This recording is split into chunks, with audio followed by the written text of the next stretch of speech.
Alrighty, welcome back to another episode of the Lookout Podcast. I'm joined by Wildland Firefighter Zoe Savage, and this is her second time, so thanks for coming back. I appreciate it. And how's the summer been so far? Oh, it's been amazing. I really love being in the Bitterroot again. It feels really good. Yeah, welcome back. Yeah, because you took a little stint away, and that was like right after our first episode together, huh?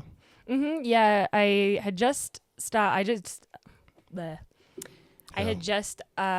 finished a season at Stevensville, and at the time the forest was kind of a little wackadoo about maybe getting quals for people, and so I was like, I think I need to go to a different forest for a little bit, and I decided that I was going to go back to the Lolo because it was close and I knew the people and I was comfortable with that, and I was like, how about I go to Sealy Lake? Yeah. And so I spent a season at Sealy Lake, and that was honestly a really good time, and I became a more empowered and confident person there, for sure. Good. Yeah. Because that is like the progression of wildland firefighting, or probably most professions, but wildland firefighting is what we're familiar with.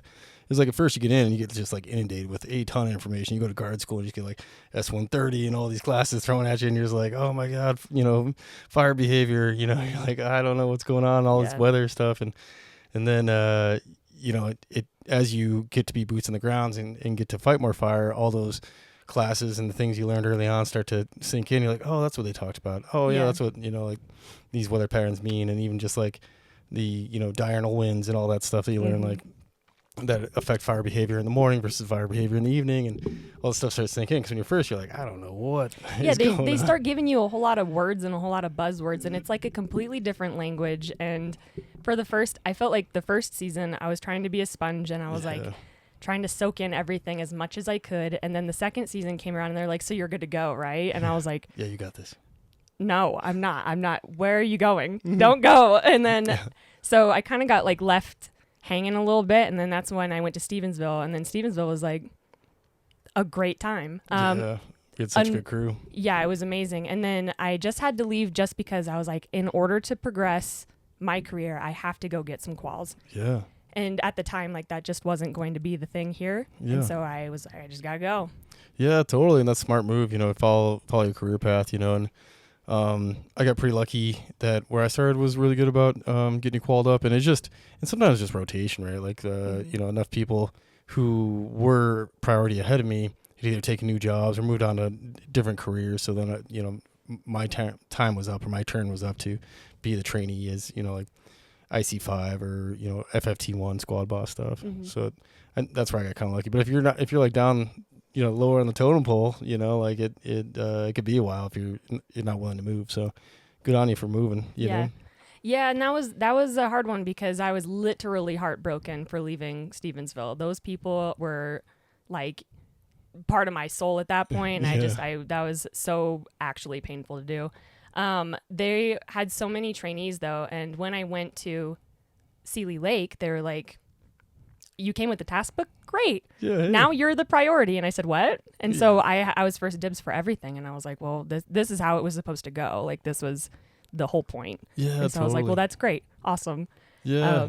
And then Sealy Lake, I had an engine captain there that was, for me, really good at empowering me to be like I said, more confident in my decision making and stuff. And it is actually not working with people that made it so. It was actually sticking me in a lookout tower. Oh, really? And working by myself that suddenly I came down with all of this. Like, I kind of feel like I can like trust myself to be in like a position of leadership now. Yeah, totally. Because there's no one there to even bounce anything off of you. It's just you in the tower. So, if you even just like commo stuff and all the little things that either you got micromanaged down in the beginning or you just like weren't quite as confident with in the beginning. Because the first time I IC'd a Type 5 fire, it was brutal. I had my trainer and, he's probably just testing me a little bit, but he was like right over my shoulder, like in my ear as I'm trying to call it in. And I'm like, so I'd be like, Dylan dispatch, Barrett, or whatever IC I was. And then my trainer would say something and I'd be like, break, what? And then a lot of it was like just like stuff I was already about to say. And I was like, yeah, I'm getting to that, man. And then I'd be like, Dillon dispatch, whatever I see back. So, creeping, smoldering, and then he'd say something else, and I'd be like, break. Yeah. Yep, I'm about to say that one too. And then I'd be back on, like, Yeah, I have a beloved person in my life that really loves to talk to me when I'm trying to talk to people on the phone. Oh. And so when somebody asks me a question on the phone and he's like, what did they say? And I'm like, shut up. I love you. Shut up. I love you, but I'm still talking. Yeah. Yeah, I'll tell you after. You cannot split my attention like that or else it's going to go bad. Yeah, and that's exactly how it was. It's going to get awkward. and he probably wasn't even trying to like mess with me. He's probably just trying to like over help me. Yeah, But like my brain's the same way. I'm like, I can't focus on the two things. Like, let me get this out, and then if he gets more feedback, then I'll, adjust. Yeah, that's exactly how it was for me.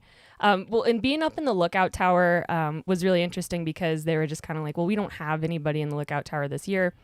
Maybe we're going to get some weather. Do you want to go staff it for a few days and maybe get some ink in your IC5? And I was like, who's going to say no? Who's going to say no to that? I'm going to go sit in a tower, get to look at pretty mountains and pretty forests for 4 or 5 days. And nobody's really going to bug me. Yeah. And I just got to keep an eye on things. It's going to be great. And, we went up there. We opened the lookout tower. I went to bed. And I sat up the next morning and there was a column in the distance. And I was like, I cannot believe this just happened to me. And Day one. Yeah, day one, first thing in the morning. Oh, I literally, that night I had, I'm like a little out of breath. That's exciting stuff. It's exciting stuff. Take a few breaths, no worries. That night, it was so windy because there was a thunderstorm. Yeah. And Was it kind of rattled in the tower a little bit? It rattled the towers so much so that I was like nervous about it. And so I don't know why, but I felt like I was too close to the sky. Yeah, no, yeah. As one does when you're in the lookout. I was going to say you're on top of the world there. Yeah. So. So I took the mattress off of the bed platform and put it on the floor. I don't blame you. But like, what good does that do? But at the same time, it was comforting. Yeah. And I slept through the night, but then when I woke up, I sat up, I cracked my neck. I maybe stood up and looked around. I turned around and there was this little, thin as a pencil column standing up in the background. And I was like, I cannot believe I just woke up to this.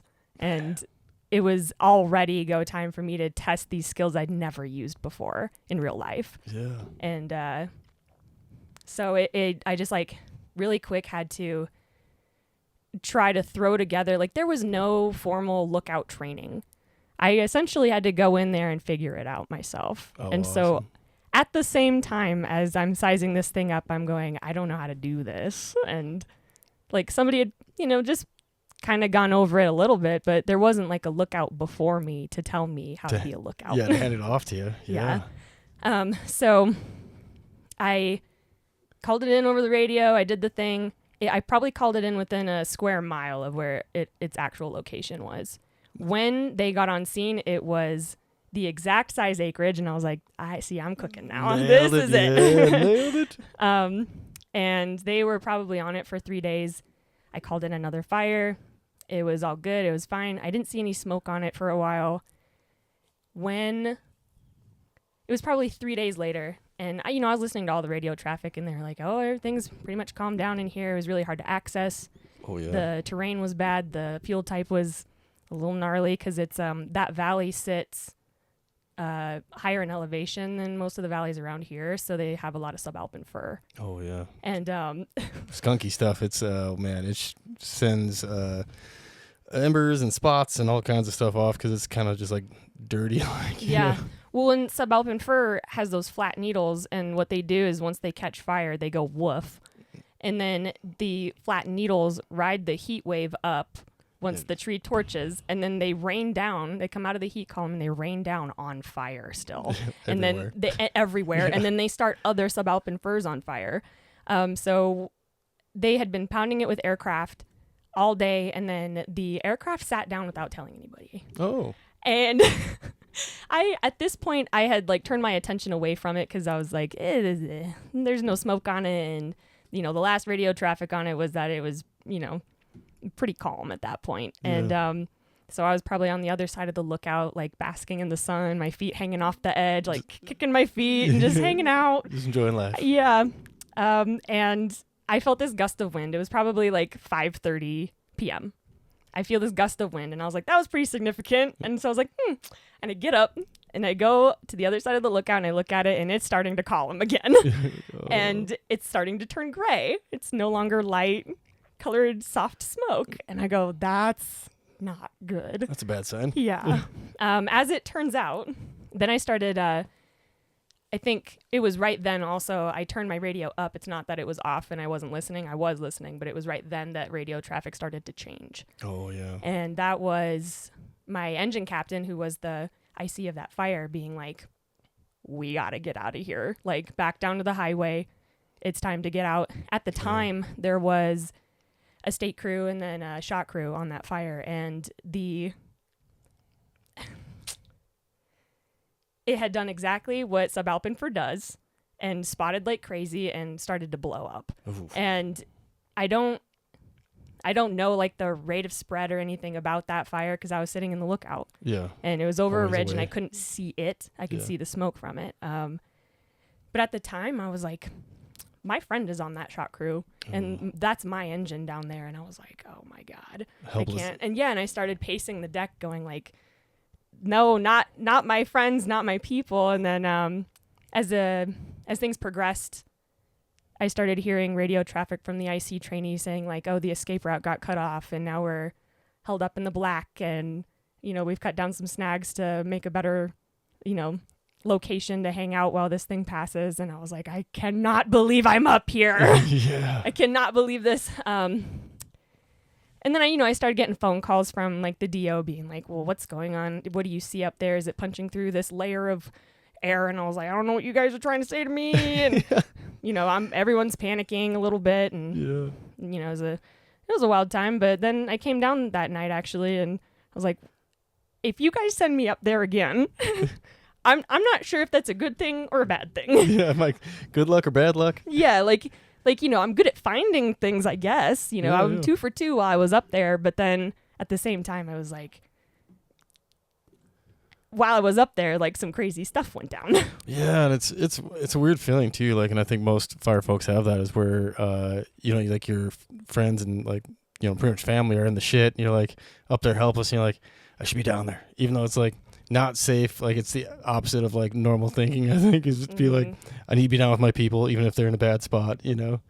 Yeah, and I didn't have FOMO necessarily. Like I kind of was like, I'd like to know what it looks like down there and like what's going on. Yeah. But mostly I just want everybody to be okay. Totally. And then I want to know, like, you know what I mean? Like you've got this like morbid sense of like, I want to know what's going on, like firsthand. Yeah, exactly. Want to see. Exactly. And if there's anything that could be done, I'd want to do it. But like, if you're in a lookout tower, that is what you're doing. Yeah, just gonna hang tight. Yes, somebody's got to do it. This yeah. time it's me. Yeah, exactly. Yeah, and be the support from a distance, you know, as best you can. And yeah, that's a tough position to be in. Man. That was, but in, you know, all things considered, like that was, that then became the fire that, you know, from that day went from being somewhere between 5 to 10 acres to being a 7,500 acre monster. That got Montana put on the sit report that summer. Like, oh, I saw that one. Yeah, and you know, and I didn't think like, oh, this is my claim to fame, but every once in a while I'd throw it out there and everyone would be like, oh, like you were the one that called that. Okay. Yeah, no big deal. Neato. Yeah, I saw it first. Yeah, I was real proud of myself for that one. But yeah, it was a great time. The lookout tower ordeal was awesome because that particular lookout looks into the Bob Marshall wilderness. And like you can see like I believe it's called the China Wall. Yeah, I think it's still named the China Wall. Yeah. In like off in the distance. And that is, it's almost like looking into Glacier's younger brother. Oh, yeah. And and then you can see the missions off in the distance. And that one is just, if you're gonna staff a lookout, that's a good one. Yeah. Yeah, what a spot. Like, yeah, the Chinese Wall and like you said, the missions, like it's such beautiful country. Did you have to hike in or could you drive to that one? That was a drivable one. Ooh, even better. I Nice. know. Well, and you know, hikeable ones, they sound all fun and stuff, but like Until you like carry a bunch of shit. until logistically you have to get pack mules in and out, and even though it's fun to hang out with the mules, like that is like getting in and out is a logistical nightmare. Yeah, me and my wife ran one down here at Medicine Point there, and it's not that far. I think it's like 3 miles one way. But the spring that is usually there was all dried up, and I wasn't counting on it anyway. So we, packing all your water, and it's like we were just there for an overnight, and it's amazing how much water you go through. Like I brought a ton of water with us, and that's like the majority of our weight. It was there's a couple big jugs. Yeah. So it's like you said, for the ones who are actually staffed, and especially in the bob that have to get packed in, like a lot of supplies going to that sucker. But man, what an experience! Yeah, I don't think it gets any better than that for me, honestly. It was kind of one of those things where there's sometimes you get these experiences where that was like the peak of that thing. And I'm pretty sure I experienced the peak of being a lookout. Yes. And I got it right away. It was almost so like, cool. You know what I mean? Like, It was like someone I know had a really cool fire that they repelled out in the wilderness of the Bitterroot, and they had to get pack-muled out of that one. And they got pack-muled to Paradise. And when they got a rig left for them, in the rig there was a cooler, and in the cooler was their dinner, and the dinner was T-bone steaks. Oh, you know what I mean? Yeah. Like there's no topping that. Yes. Right? No, totally, 100%. Like I've only been I've only fought fire in Alaska one time. It was in 2015, and it was I got the experience. It was similar. Like first fire we jumped on, one of our friends cut in the Alaska cooler, or I can't remember. I think that's what they call it. But like, Is cut it the hole in the ground. Yes, exactly. Using the permafrost, and oh my gosh, it's so awesome. And we got steaks, and I got the whole deal. It was just so cool, and it was right around solstice, so the sun was out all the time. I mean, a little tough to sleep, but like you said, like it was only one time, but I still got this awesome experience, Yeah. And then, like you said, you don't forget those times. Mm-mm. Yeah, I was pretty. I'm very fortunate in the big things. I feel like that where maybe I'm a little unlucky on a daily basis, a little bit, right? And but then I get really lucky in the things that really matter, and it's like your first lookout experience was the peak of that type of living, Yeah, especially on the edge of the bob. Like I know. that is such a dream experience. I know. And then the next time I went up there to staff it, actually, I had to spend almost the entire time sitting on the lightning chair. Which, for the viewers, tell them. Is when there's a thunderstorm, the lookouts are so high up, they're grounded so that if you get struck by lightning, that you don't actually get zapped. But as an extra precaution, there's something called the lightning chair, and it's a chair that it has insulators on the bottom of its feet, and you have to sit in it while there's a storm going on around you, just as a little extra safety. And when I got told that for the first time, I was like. I can leave the chair. And the guy that was up there opening the lookout with me said, no, you can't. And so I would be up at, in the wee hours of the night, even sitting on that chair, and it doesn't have a back on it. So I'm like, crunched over, and I'm like, my eyes are drooping, and it's like, I can't do this anymore. Yeah, like sleep or death. Yeah. I don't know. And it's like, am I allowed to touch the I can't remember what it's called, the viewfinder thing in the middle. Yeah. Am I allowed to touch that? Yeah. Is that insulated? I don't know. I don't know either. Yeah, some because the phone line was there. Some of them do have like the grounding wire off of them, but even like some of the stoves, like we just replaced the stove at McCart Lookout last week, and you were there, and and two spots were grounded on that sucker on that old stove that we pulled out. Interesting. Yeah, so it's like, man, never know. And then I heard a story too. I wish I could remember who told me, and I don't think it was Reen, but they shared a story where they were sitting on the insulator stool and just like hanging out, like you said, in the middle, and one hit the tower, and then somehow kind of traveled to the stove, and this was like a propane stove, so it wasn't like the wood stove.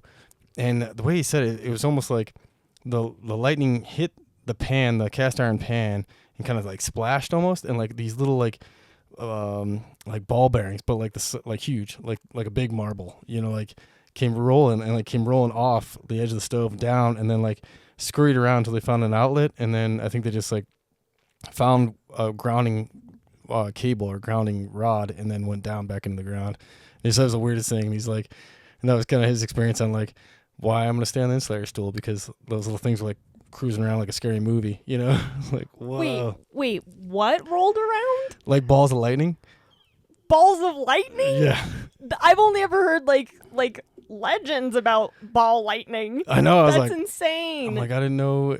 I mean, I kind of heard some stuff, but like I didn't really think about it. But yeah, like it was almost like the bolt got broken up by the pan, because it like hit the pan and the stove, and then like splashed out in these little balls, and then they like were just looking for ground, I guess, or whatever. What? I know. I wish I was smarter. I could explain this better, They but sound like they're alive. yeah, that's exactly. And the way you described it was like little like gremlins or something, just like Oh. scurrying around the floor. I was like, whoa. One hand, that is amazing. Yeah. I wish I could see it. On the other hand, I would not. I do not. No, Oh, thank man. you whatsoever. Lighting's so freaky. Yeah. Yeah. Like and then Danny Atkinson, and I've been wanting to have him back on the podcast. I want to talk to him about that, his experience. But he was doing something at one of the Lookout Towers over in Idaho on like the Powell district, and him and just like a small squad, like I think just one pickup load of fire folks were up at the lookout. I wish I remember which one, but for folks who know or don't know, I guess that the fires of 2000 is like the big fire kind of firestorm, I guess is the best way to put it. They came through the Bitterroots in 2000. It was basically one giant electrical storm. Giant is in, the area, I guess, but not giant as in huge. I mean, it was like the southern half of the Bitterroots, maybe in a little bit in the Salmon Chalice, but it didn't even really make it all the way up to, it made it like just to Blodgett, so not even up to Stevensville, just north of Hamilton. But it was so, charged, like electrically charged, that it was just like throwing lightning left and right. It was so dry. Like all the lookouts said that each lightning downbolt they saw forked and started two fires, and like, or more if it forked more times. But like it wasn't like a bunch of like a couple single bolts like you see get out of a normal storm. Like this was so electrically charged that it was just like lightning, and then all these little fires merged to these giant fires of 2000 kind of deal. Oh my god. But Danny's in the lookout while this is going on, and they had a stool, like a little step stool, and the regular stool. So I think there's like 4 people or more huddled on these little stools. And from what he was telling me is when it came through, lightning was hitting all around him. And then there's, I think it's called St. Elmo's fire, where like ball lightning will float through the air. And that was going through in between them in the fire lookout. Oh my god. Isn't that nuts? That is the scariest thing. That is worse than ghosts. I'd just be like, don't touch That's it. worse than ghosts. I'd be hugging one of the fire dudes. I'd be like, don't touch it.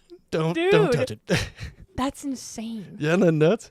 I'm like, whoa. Like I said, like I'd pay money to see that, but also like keep that away from me. Yeah, it'd be a cool thing to live through, but I wouldn't want to really do it. Yeah. Well, and I mean, I'd probably end up dealing with the consequences, but like, that would be terrifying to experience. I know. I'd probably like try to sneak my phone and then get zapped. Yeah, exactly. No, and I worried about that too. Like, I was like, if I touch my phone and I try to use it, like, is it gonna do something? Like, you know what I mean? Like, am I gonna attract? Turn yourself into a lightning rod? Right. Yeah, exactly. Even though I'm in the tower and I'm grounded and I'm sitting on an insulated chair, I was like, I don't know. I'll just leave it. Yeah, I know. 'Cause, I hear weird stories. Like one of these guys that he got on fire before I got in, but we had talked a little bit. He's a Whitehall fella, and Hanson is his name. We'll call him Hanson. I think it was him that got hit by lightning, and the lightning bolt was like a hill over, so like it was behind him. And I mean, I don't know. I wasn't there, so 100 yards maybe, but it wasn't like close enough to where he was worried about it. It hit, and they're like, whoa, that's kind of close. And they're like doing a debrief, I think is how it went. And then the next thing you know, it felt like some like giant force grabbed him by the forearm and just like ripped him to the ground. So like it traveled through the ground and like went up into his body and like pulled him down on his right side. And I was like, oh, I think it was him.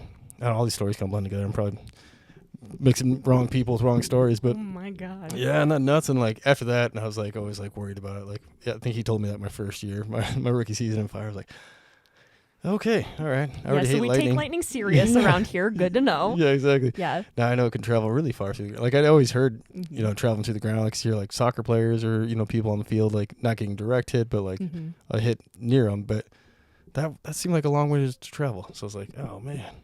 Yeah, I remember sometimes getting pulled off the hill from some fire that I was staffing, and I would think like, oh, I hear thunder in the distance, and then somebody would be like, we're leaving, and he's like, oh, okay, that's a little overkill, but hearing about that makes complete sense. And then from then on though, like whenever anybody would say that, I kind of learned that like, well, even if it seems like we're leaving too soon, if that makes any sense. Yeah. They obviously have a reason for that, and I should heed that. You know what I mean? Like there's so many people that have so many more years and so many more slides than I do, and I should just shut up.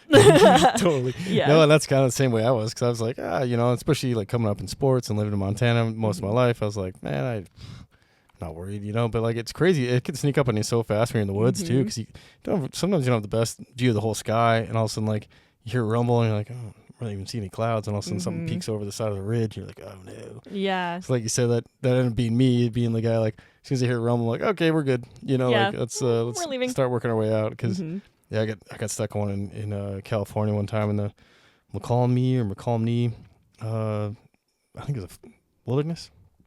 I think is what it was, but it was super cool. It's not too far from Tahoe, and a beautiful spot. But like we were trying to get off the hill, and then like the whole crew, there's a beehive, and I was in the behind with one of the firefighters who had an injured knee, so we were moving kind of slow, and I come up, and the whole crew just scattered all over the top of the hill. It was a Great Northern, and I was like, what in the hell is going on? You know, but there was a ground nest, and so bees were just like going everywhere. No. And, yeah, one of my sawyers was like, I'm not allergic to bees, but I got nailed twice, and my throat's starting to feel a little weird. And I was like, oh no. So that's not good. Yeah, the acting soup ADOM was like, well, I'm gonna take care of this, man. You just keep everybody moving, you know, because it was starting to come on us. I was like, yeah, no problem. And that was like the worst hike off a mountain ever had. That would have been so stressful. Yeah. It doesn't matter who. It doesn't matter if they say that they are allergic or not. Like anyone at all, like gets stung, immediate suspect for anaphylaxis. Yeah, like,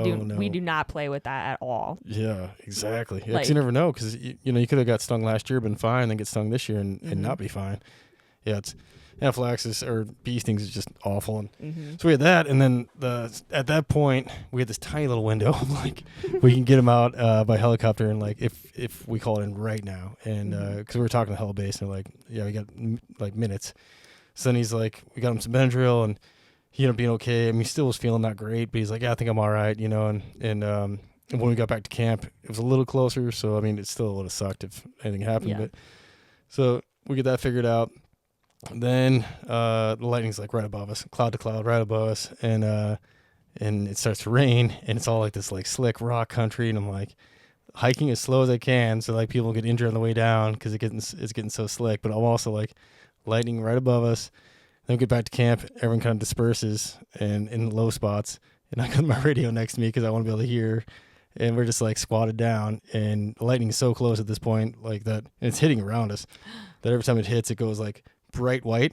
So I'm like, I'm dead. And then all of a sudden, like I can see again, and I'm like, okay, I'm alive again. I'm still alive. And it'd be like deafening. I'm like, and every time I was like, oh my God, you know, and it was like instant. It wasn't like the time where you can count. You're like, all right, 1 hippopotamus, 2 hippopotamus, you know, like I couldn't even get to a hip, you know. I was like, oh God, this is how I go. Oh, I'm dead. Yeah, especially it was so white. I'm like, oh God. It finally happened, guys. Oh no. Yeah, I'm going toward the gates. Everything's white, you know. Like, that's terrifying. oh, it was awful. I'm like, and all I could think about was like, what if a lightning bolt hits like the back of the crew, and just like, it's like, this is just awful. But I don't want to like panic anybody, and like if we would have got, we couldn't go any faster, otherwise people would have been starting to slide off the side of the mountain. So I was like, oh God, you know, it feels like I'm being dramatic over here, but it was all of the drama there for sure. That sounds like a stressful situation. Yeah, that sounds like a lot. It was tough. I was like, oh man, well, we're all gonna die together, I guess. At least we got somebody to hang out with. Yeah, exactly. Oh my God. But yeah, sorry to derail from your story, but I was just thinking about that. Like, oh man, I don't even know if there was anything left out of that one. It was literally just that I had to sit in the lightning chair for even the wee hours of the night. Yeah. And other than that, like that was essentially all I did, and I feel like that was the most notable stuff that I did that season, honestly, was sit in the lookout tower. But that's super cool though, because like you are getting the full experience of a lookout, and that's the kind of stuff I think that you know, like the average public or even the average firefighter might even think about. Is like they're living up there in the elements 24/7, and if you know, they still got to get up early and start the shift, you know, the same time, you know, if they're up all night because they can't, you know, bed down because they're stuck on a stool, you know? Yeah, no, exactly. And like you can't just like lean your head on the, like I said, I didn't know if I could lean my head on the fire finder, and I didn't know if that would result in me getting zapped. Zoe's last night. Yeah, I know, right?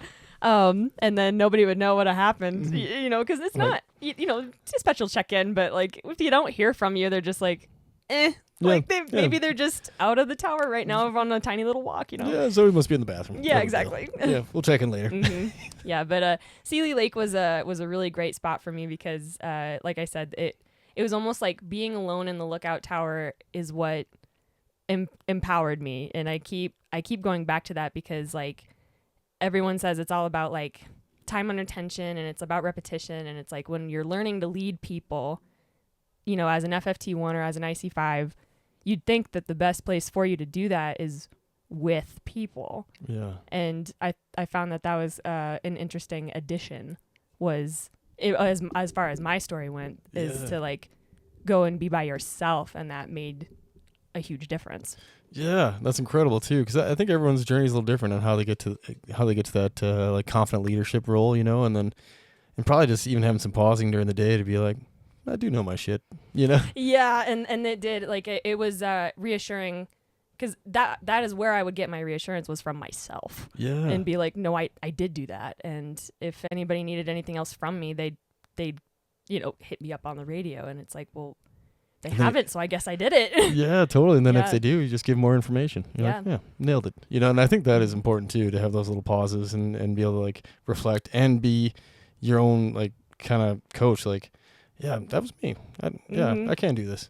Yeah, exactly. And so, yeah, super valuable experience. And I wouldn't turn away from staffing a lookout again, for sure. Yeah. Would I do it for an entire season? That depends. That really depends.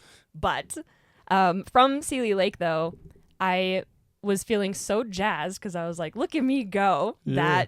That season, at the end of it, I was like, I got to get this thing started, and I got to get on a Type 1 crew. Yes. Because I don't really see what the point is in waiting anymore. You know, and I was like, the only thing you got to make sure of is that you're fit enough to do it, and that you know, you're like mentally in the right place to do it and all that kind of stuff. And so I was like, I don't really see what the point is in waiting. And so I do it while you're young. Mm-hmm. And, you know, and I was considering the timeline. I was like, well, where do I want to be in how many years? And I was like, well, I'd probably get on a Type 1 crew right about now, and that would be just fine. Yeah. And so at the time, I was about to move to Savannah, Georgia, for the winter. And it was going to start being like that every winter. And so I had missed that fall the opportunity to go to the bases, meet the crews, meet the overhead. Shake some hands. Yeah. And I got really nervous when hiring season came around and I hadn't met anyone. And I will say that if you're going to do that, if you're going to try to go for a Type 1 crew, you really do need to meet them for real. Because these are people that you're going to live within 20 feet of for the entire summer.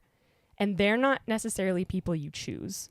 Like, you know, your significant other, if you live in the same house with them, it's like you chose them. Yeah. You know what their vibes are. You know how cool they are. Yeah. But if you live with, you know, an entire crew, those are people that were, you know, chosen by the powers that be, but maybe not by you, and you have to learn how to get along. Totally. Yeah. Yeah, no, that's a really good point, especially every crew's got its own dynamic and different chemistry, you know, so it's, if you end up on a really good one that you vibe with right away, I think that's pretty lucky, because even in the smoke jump world, each jump base is a little different, got its own flavor.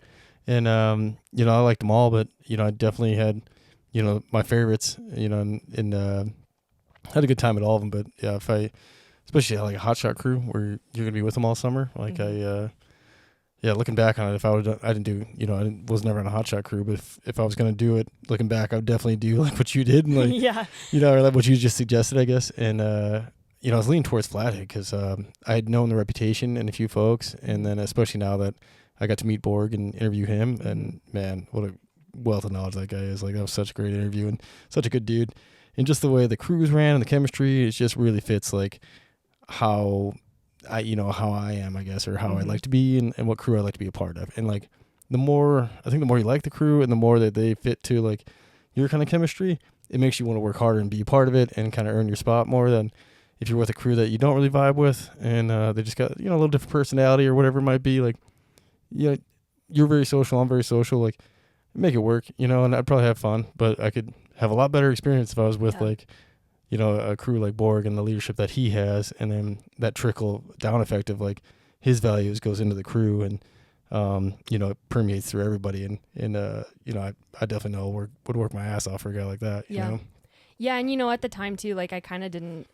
Obviously, I was really excited and really happy to get on with the crew that I did, even though I had not met them in person, and that was like strike one. Like you should always do that, and it's not because I was like I just didn't logistically have the opportunity to go see them. Yeah, life's busy after the season, And what was I gonna say? Even then, even though I didn't go see them and establish that like, oh, you guys are really cool, I knew I was going to like work like crazy and try my damnedest to be able to hang. Totally. To stay, to get along, and it's like I was gonna do it or die type of part deal. of the like team. Yeah, and it's like and I like to pretend that I'm like the queen of doing things that I don't like to do. And so I was gonna make it work, if it was the last thing I did. Totally. And that's some personality growth too, right? Personal growth, like in yourself, to be able to like hammer through something, or at least have the mindset to like hammer through something, even if it's like, this might not be the most fun experience, but I know I'm going to have some really good growth on the other side. I mean, that's kind of like rookie training or criticals, for hot shots, like, or I think the propellers call it rookie training too.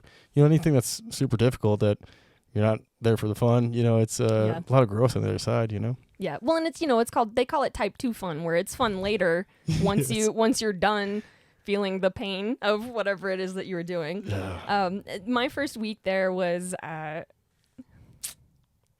mean, it's painful for everyone because you're coming out of the off season, and literally, if you haven't been wearing your fire gear, your line gear all winter, or boots, or your boots, it's gonna hurt, and there's no getting around that. You just have to re-break in your body, essentially. And there's no breaking in your gear. It's about breaking in you, and like waking those muscles back up. Like you don't dig line in the off season, and it's like your body has to remember how to do it again. You have the muscles for it. It just has to wake up. Yeah, and I'd say even like the muscles and building like physical calluses and mental calluses, because you're not used to like the repetition of something that you're like, I don't know when this ends, but I'm just gonna keep doing it until they tell me to stop. Yeah. Yeah, well, and then, when you get off during the wintertime, and it's essentially no matter what kind of resource you're on, you go from being completely on to being completely off if you're a seasonal employee. And so no matter what, when you come onto a new season, you have to re-break in all of you. All of you. And then I definitely, when we did our first line dig, this is like one of those moments. When we did our first line dig, I was so invested in making sure I kept digging, because obviously they don't want you to stop. Yeah. And they don't want to catch you standing. They don't want to catch you what they called ground hogging, which was like standing up and looking around. Oh, really? they which is a cuter way of saying I want to see ass and elbows. Yes. Which is an old school way of saying like I don't want to see your face. Dig that line. I like them both. Ground hogging and asses and elbows. Yeah. And so the very first day that we did a line dig, I didn't think about this, and that's the thing. Like you never do think about these things when it's the beginning of the season, right? I had just gotten issued, brand new gloves. Why would you bring in your nasty, ripped up, crusty gloves from the season before? And I was like, yay, new gloves. It's gonna hurt a little bit because breaking in these Mickey Mouse gloves, right? But they're kind of a thick ply, right? Yeah. And they're kind of hard, and unless you oil them, get them wet, really work on them for a while, they kind of suck. Mm-hmm. What ended up happening was those gloves were actually fighting my hands so hard that my grip was blowing up. Oh. And I was starting to not be able to hold on to the tool. Yeah. And I was like, I can't stop. You can't stop. No. And so I was like, you know what? I'd rather fillet the skin from my hands. I'd rather have no skin. Yeah. And so I took my gloves off and I kept digging. And when I stopped and I went home, like on the way back from the field, I was, sitting on the buggy, and I was just like in the back on the seat, just kind of like hunched over. Yeah, kind of like slumped in. Yeah. The light in my eyes had gone away, and all the joy. My hands were all, clawed up like this, but one of them had blown up to about twice the size as the other one. Oh. And then obviously there's blood all across the calluses of my fingers and stuff like that, and blisters galore and stuff like that. And I go home and I show my family, because I was living with my grandmother at the time, and I go, look what happened. Look what I did today. And she was horrified. She's like, what is that? What did they do to you, my darling? And so she gave me some arnica, rubbed my hand a little bit, and slapped some Band-Aids on it, and said, well, I hope you don't have to do that tomorrow. The very next day, two of my crewmates actually ran a 10K. Oh, Jesus. And first when I heard that, I was like, are you guys out of your minds? Yeah. Are you guys out of your minds? You guys are nuts. And that's what like hotshots do. Yeah. They just keep it going. Different breed, tough as nails. And they had invited me to like either come and run or cheer from the sidelines, bring them in. And so I said, yeah, I'll come.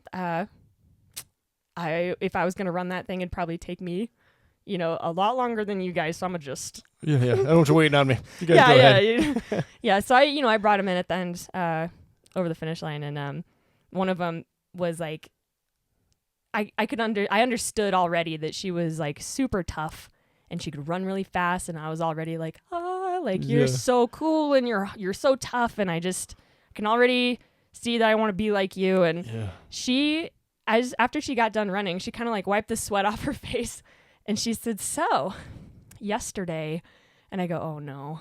And she goes, it can't be that hard every time, right? Otherwise no one would do this. And I was like, oh, thank God she said that, because I thought I sucked. Exactly. I thought I sucked. And I was, you know what I mean? Like, with the right person said the right thing, and like it made everyone else around me seem human again. Yeah. And it reminded me that they also hurt, and that I wasn't just some silly goose who got messed up. Everybody got messed up. They weren't showing me their blown up hands, and they weren't, Yes. And that was comforting, because I thought I was, you always think you're alone out there. Oh, totally. Yeah. The only one getting messed up. Yeah, totally. Yeah. And if you don't have like some kind of crazy ego, which I don't think a lot of us do, you start thinking like, am I just the softest person on the hillside? And you don't want to show it because no one's showing it. Be like, God damn, like I'm getting my ass kicked here. And like, you feel like you said, like you're the only one who's really taking the brunt of this. And then, like you said, somebody who's in awesome shape and ran a 10K and is like, yeah, that kicked my ass. You're like, oh, thank God. Yeah. That was just me. Well, and I think that there's something really good for your ego about telling the truth. I think it is an act of being humble by saying, actually, this is hard. Yeah, no, totally. But we're doing it anyway. Yeah, and it's designed to be hard, and like accepting like, yeah, we're doing it anyways. Exactly. We're gritting through it, and we're all in it together. And I think too, like coming in and not being around a bunch of type 1 folks, which mostly you aren't when you first get in Wildland Fire. So like you do have them on a pedestal, at least I did. I was like, oh my God, and my friends who went off to be hotshots, I was like, oh damn. And they were I already knew these folks were tough as hell. So I was like, oh man. I knew that dude. I grew up with that guy. He's tough as shit. Are they all like that? Yeah, well, and that's why I was thinking about it like that all the time too. Like I would look at every resource that had some kind of type 1 status, like all the rappellers, even Helitack and the jumpers and the hot shots and everybody. I was like, oh my God, who are these godlike, it's not, as it turns out, that's not what it's like. You just end up, once you get there, you realize that these people are people too. Yeah, totally. And they just got their butt whooped before you. That's all. yeah, that's a great way to put it. Yeah, they just started a little bit earlier. Yeah. And and those people usually are some of the most special people I met in fire too, because like they took it on, like you said, at an early age, and like some of those witty and intelligent folks, like out there, and I think it's also because it is kind of a short-lived thing. Not too many people make a career out of hotshotting, so it's like this cool little like snapshot of time. Because like we were talking in the beginning, like get out when you're young, especially in a hotshot crew. Like that's any advice to anybody, like do it in your 20s. Like when you're 30s, it gets a little bit hotter. The youngest guy on our crew was 19. Oh man! Actually, he was 18 and then turned 19 while we were working that summer. Piss. Yeah, and then there was a fun little little thing that the crew did, a little tradition, was if it was your birthday and we had a shift that day, somebody was responsible for getting you a cake. Oh, really? And the cake, it wouldn't just be like a cake. It'd be like a cake that could feed 20 people or 25 people, because at the time the shot crews were allowed to have 25 people, and they had the funding for 25 people.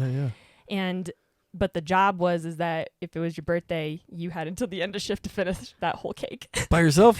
If people liked you, they would help you. Oh my God, I love that though. I love everything about that. You would end up probably eating about maybe 6,000 to 7,000 calories worth of cake that day. I would look at people trying to do it, and it'd make me ill just looking at it. And it's like, come here, let me help you. Like, give me a piece. And somebody would just be like sitting there with half a cake left, like, oh. Too much sugar.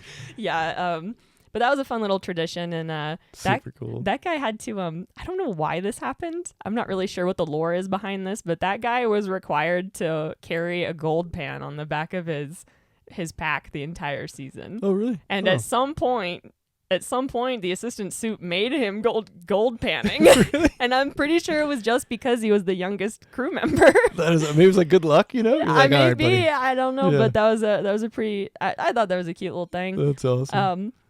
It's like was it like Good Luck Cricket from Mulan or something? Yeah, honestly, he was a good luck cricket. That guy was crazy tough. But speaking of tough and like breaking in your body, I have on my notes here, because listen, at the end of a fire season, quite like this one, and like, a fire season is subjective. It's like it's whatever you experience. It's not necessarily what the rest of the world saw. Mm-hmm. Because it could be people would be like, it's not been that smoky, but you could have really died out there. You know what I mean? Been like, eating it, yeah. Yeah. But wait, I actually got a quick little side note. I think maybe you were part of a burn that was up in Ambrose where like Arthur and everybody was eating it, and I was on the other side, and I came like bebopping out. I'm like, hey, what a nice burn. And everyone's eyes is just like red, and people were throwing up, and I was like, ooh, a little different story on this side. I remember hearing about that one. Yeah, because I couldn't remember you there or not. Yeah, and one, every burn, and there's places that have reputations for burning a very specific way. And I feel like every year we get pulled to go those places, and you're like, here we go, guys, it's going to happen. Eat some smoke. Yeah, but like, I wrote notes because what I was meaning to say was at the end of every season, because it's subjective and you experience what you experience. Yes.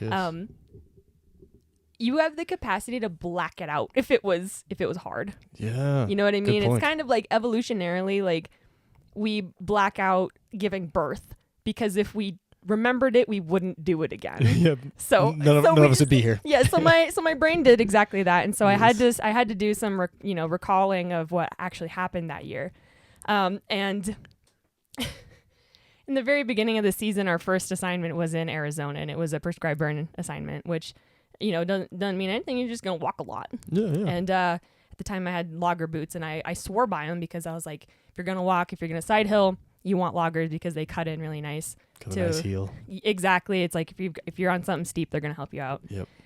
They got a good tread on them for whatever reason. I don't know why, but one day, I'd walked further in these boots before.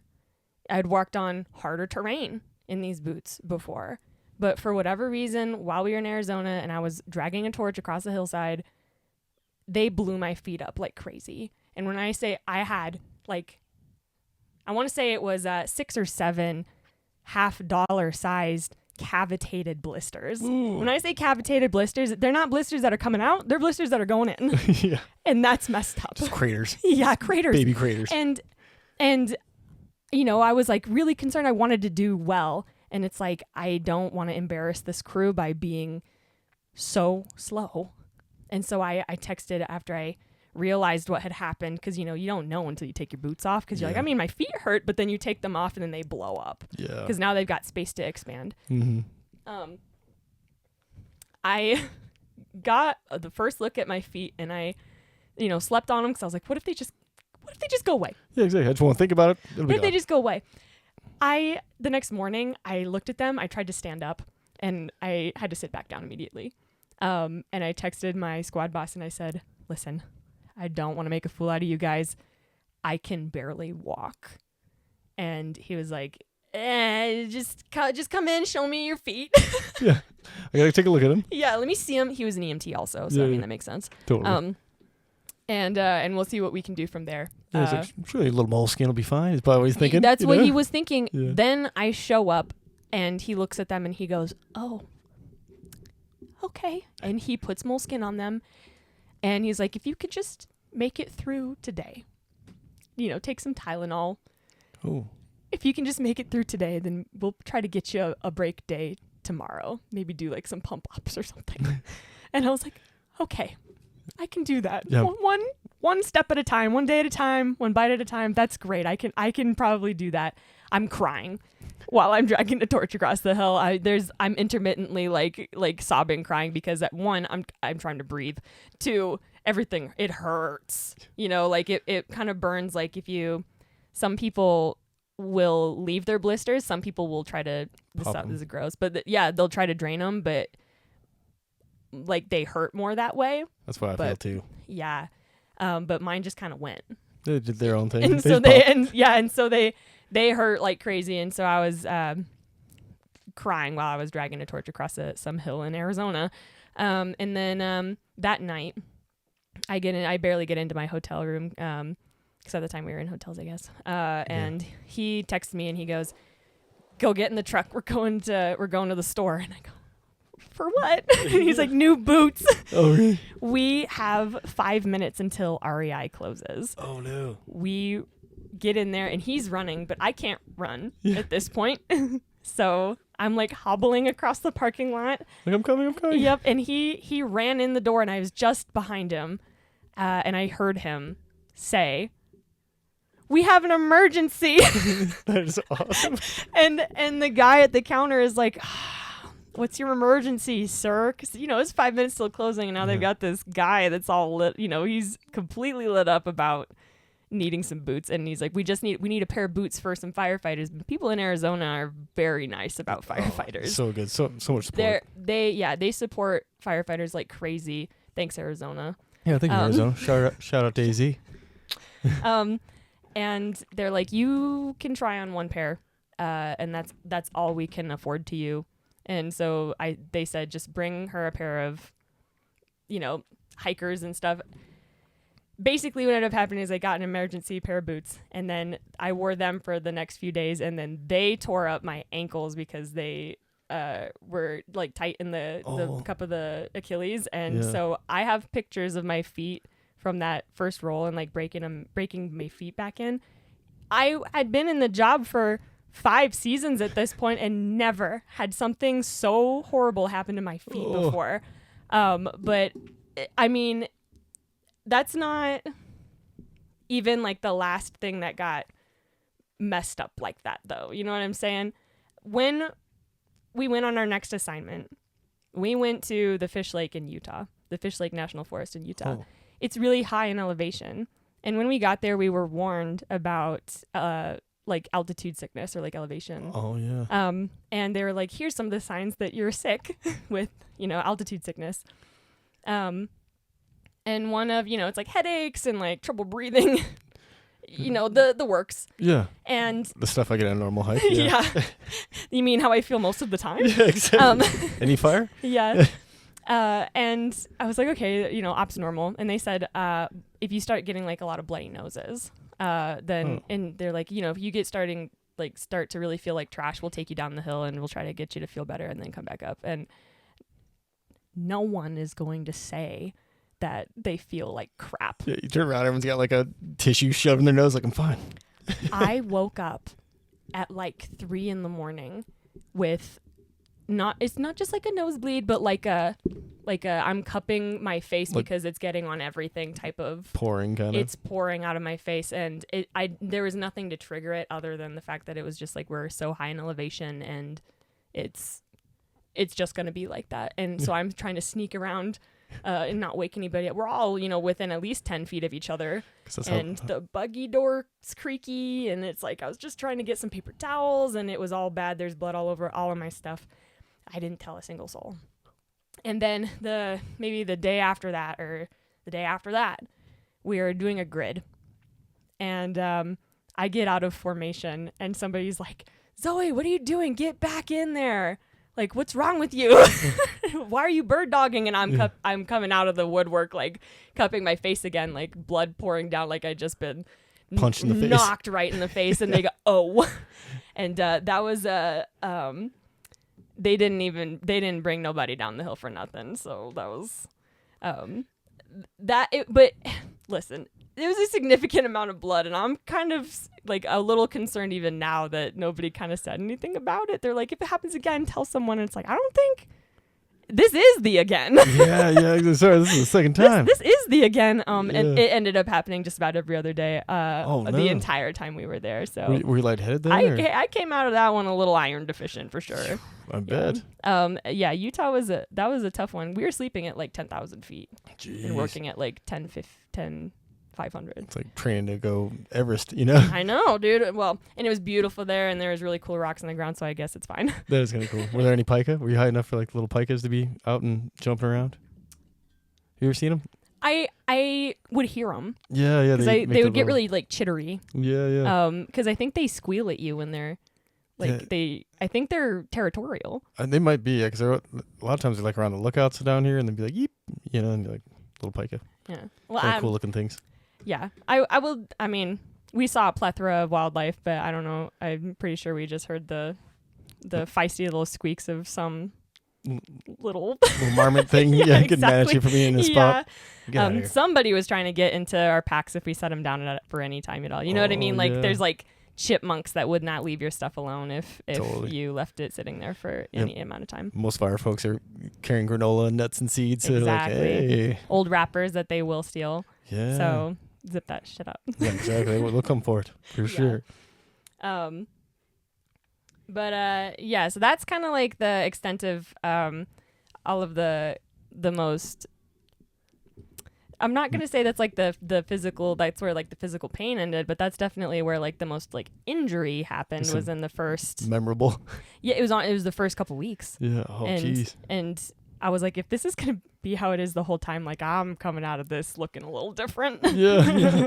I'm so sorry. I'm usually not this. Yeah. Usually in me. Mm-hmm. Well, it's tough too, because if you have just like you said, weird things. You've been in fire for 5 seasons, and then also your feet fall off you, and then there's other weird scenario where you get elevation sickness, or altitude poisoning or altitude sickness. Yeah. It's like stuff out of your control. Yeah, and then you're like, am I like dumb? Because everything, it's like, even if that wasn't happening to you, you're now on a type 1 crew where everyone's watching you all the time because they want to make sure that not only are you doing it right, but you're doing it their way. Yeah. And so you have the capacity then. There's a wasp in here. I know. I was like, you son of a gun. Get out of here. You have the capacity to. This keeps coming closer. Yeah. What are you in here, buddy? You have the. What was I saying? I don't know. I'm just getting the buzzing now. He's coming for you. Oh no, get out of here. If we were just talking about anaphylaxis, it'd be my first one. There you go. Let's get out of here. Yeah, like the. Oh, I got it now. Oh, hit me. It's. You end up having the capacity to feel like you're dumb again. Yeah. Like you might think you know everything that you need to know, and then as soon as you get into a type 1 crew, they're like, rewrite, start over. Yep, reboot this thing. Yeah. They want honestly a clean slate. Yeah. Because if you're not doing it their way, it's wrong. Totally. Yeah, and they build a well-oiled machine that suits their. Style, I guess. And they do it for a reason. Yeah. And they do it for a reason. But I definitely got caught in the I thought I was better at this moment. Yeah. Well, because especially in type 2, like you get used to like getting your stuff together and how you put it on the engine or on the crew truck or whatever it might be.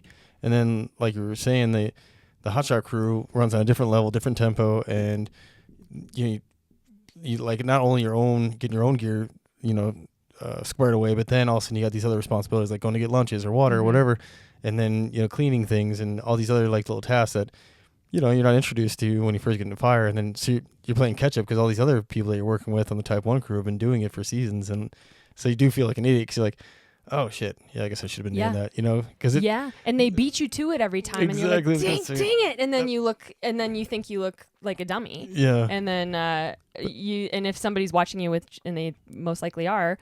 they're like, well, that person's a little slow on the uptake, you know, and then you start kind of panicking a little getting bit. Self-conscious. You're like, oh, really. And that's something you have to work on, like, personally, if you're going to go get on a type 1 crew, is like, can you handle that? Because that's a good point. It's not that they mean to, but it could very well happen to you. Yeah, totally. And so you have to be able to manage that and still manage to come out on top. Yeah, totally. Yeah, and not let it, like you said, affect you too much, because it's like it's part of the learning curve. Like, that's well-oiled machine, and they're just trying to get you on that level. And I mean, it's just part of it. You're gonna the growing pains of you like missing something or not seeing the same, you know, or just not even knowing how they roll, you know, until you get out there. And by the end of the season, you know, you're just one of the cogs in the machine, but until you get there, you know, it's like you're the squeaky wheel, and you're like, I don't want to be the squeaky wheel. Like, don't look at me anymore. Squeaky wheel, yeah. And it made me it taught me so much about the efficiency of like how you right down to how you pack your bag. Yeah. I mean, and what's available for you to easy grab and to access. Exactly. It was literally everything. Efficiency became like like tiramisu, like layered up. Yeah. I lived out of a bag that was, you know, our 14-day bags even now are kind of, you know, for me right now, they're kind of massive and like unwieldy, because they're meant to pack a lot of stuff, and they're meant to like be able to put your line gear in it and stuff. But the ones for the hot shots were like, you know, maybe a 2x3 Just a little guy bag, and it should just be able to fit in the overhead compartment of a buggy. And you have to pack it a certain way, otherwise it's going to be really hard to take in and out of the overhead compartment. And you start doing things like, I don't put anything back in their bags anymore. And then all of my like clothing and stuff, it just goes straight into a Ziploc that I like squeeze the life out of it every day so that it gets really small, because if you can compact it this way, it's like easy in and out. And you know what I mean? Like, it's literally like your life is in this bag now. And suddenly life is so much more simple. Really is. It really simplifies everything. Yeah. Especially type 1 crew. Like, not that I was on one, but the Mike King, who was on the Bitterroots shots for a long time, was I think he was acting soup years ago when I was squad boss for the Great Northern at the end of the season.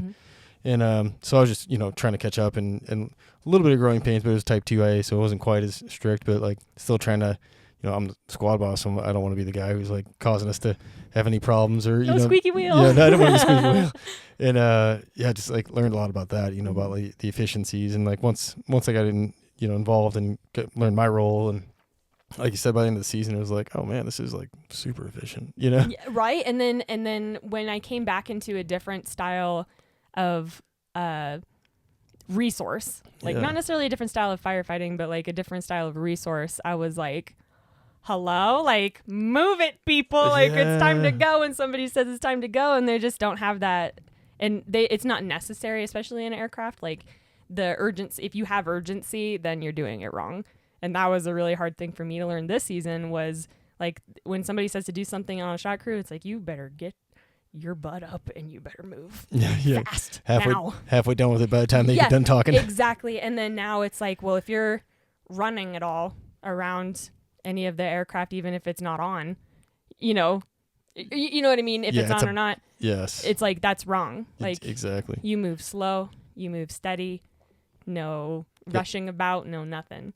You stay slow, you stay steady and methodical. Yeah, slow and smooth. Yeah, and that was a hard 180 to take this season, but I definitely learned some extreme efficiency, and I really loved the format of hot shotting. Yeah, totally. I'm with you. Like, I wish I got a little more experience with it, like actually any experience with it, and in my youth, and now I'm all old and broken.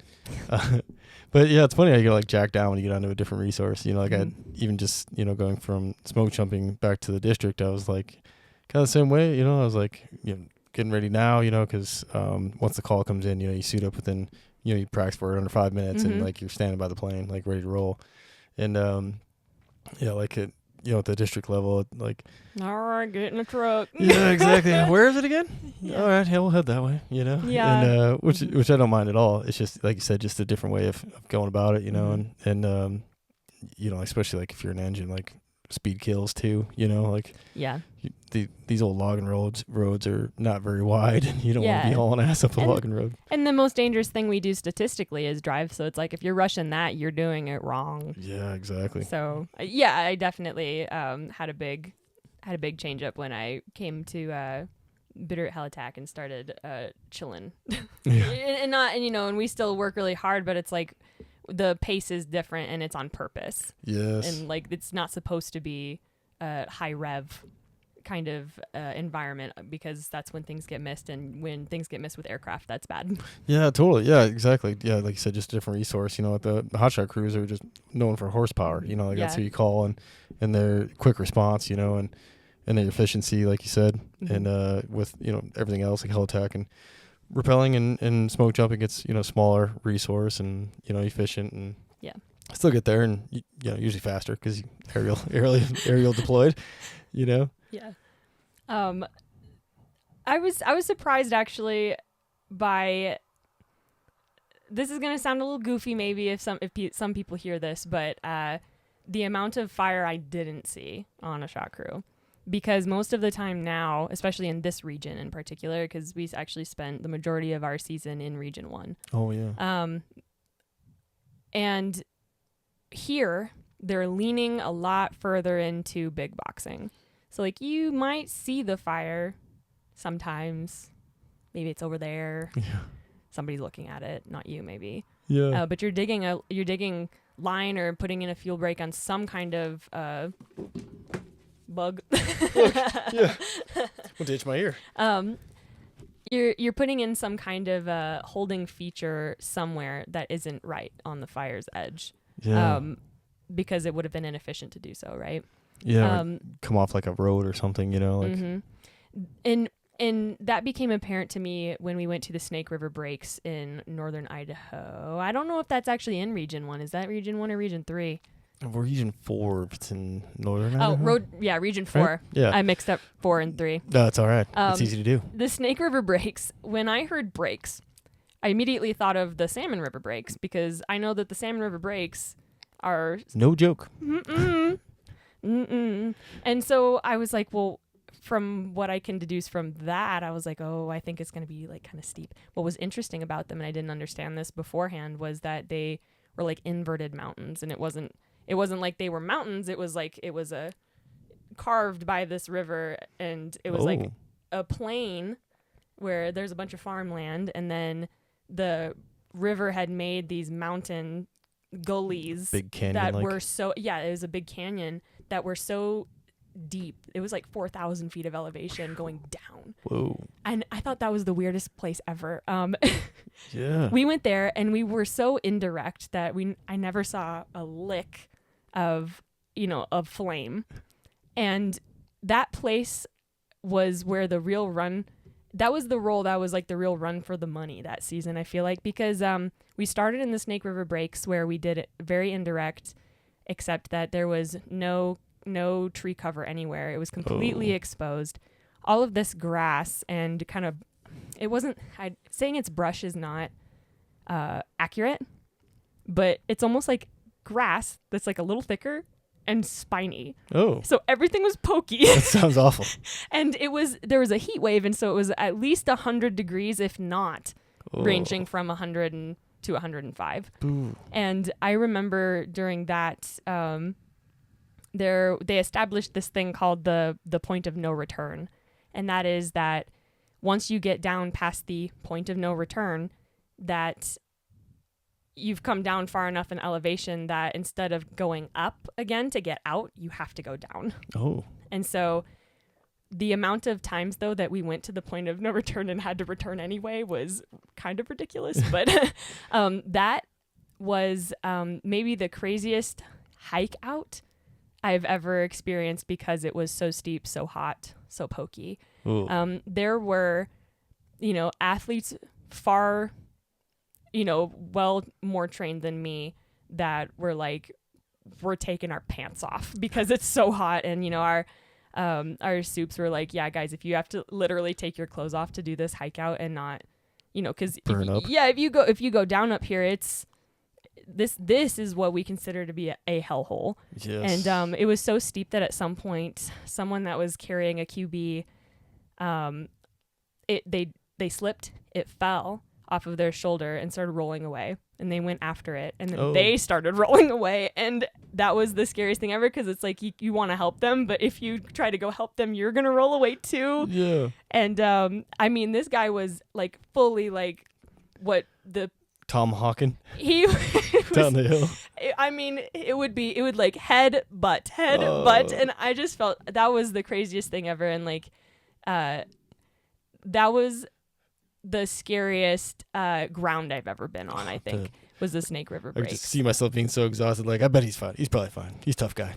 Well, when they said like, this is definitely hot shot country, and it's like, I don't think anybody's supposed to be out here. I don't think even we're supposed to be out here. But then once we finally got down to the base of to the Snake River, we actually got boated across every day. Oh, that's and nice. so that was really neat. And so like a whole different world down there? it's Like when you get to the bottom, like in the Snake River, like right next to the river? yeah. Like, And then what's weird about it is that there's these nice white sand beaches along it. Oh, and very cool. I know. I was like, I kind of want to hang out here. And like it was during like the 4th of July, and so everybody was out on their nice boats and party floating. Yeah, and like on the nice white beaches. And we only spent about half a roll there before we went to Helena to go do the Horse Gulch fire. Oh, that sucker was never ending, huh? That was probably the most that particular part of the roll was most full of slides. Oh. That fire, let's see. Just tons of knowledge and memories, just like. It is a whole slew. Oh, yeah. And what's weird is that it feels like it lasted a lot longer than it did. Yeah, because I think there's just so much going on with it, you know, because I think wasn't that where the seed piloting went down? I think it was off the Horse Gulch. Yeah, it was just like. Yeah, we arrived the day after that had happened. And awful. Yeah, and I think that's kind of why it went big. There's a tendency and as it should be, to like you take everybody off. Yep. Like if something like that happens, you just nobody engage, just get the heck off, and then these fires end up going larger than they would have gone. But so we arrived on that fire, and then they were having a crazy air show on it. So retardant and water left and right from every type of aircraft ever. And that was really amazing. I've never seen so many seats before. Like, I mean, it was like 5 or 6 in a row every time. Jeez. And I really love the seats, and they're pretty retro painting. Yeah. Yeah, they're very cool. The old air tractor. They're great. I do love them. Love them. There were 2 crews, the crew that I was on and then the Bitterroot Hotshots, that were assigned to put a fuel break down the middle of a canyon. There's like these two prominent ridges that we could probably hold it up on to keep it out of this canyon where it would funnel towards a community. And at the time we couldn't see the fire. Yeah. But obviously somebody on our crew could, as you should, yeah, right? You always have a lookout. Yep. And a dozer was making a push up to us. And then wherever they stopped, we were going to meet them with fireline. We start digging fireline down, and we're starting to get to the point of no return. Oh, yes. Where it's starting to be like, if you got to leave, you're going down, not up. Yeah, down and out.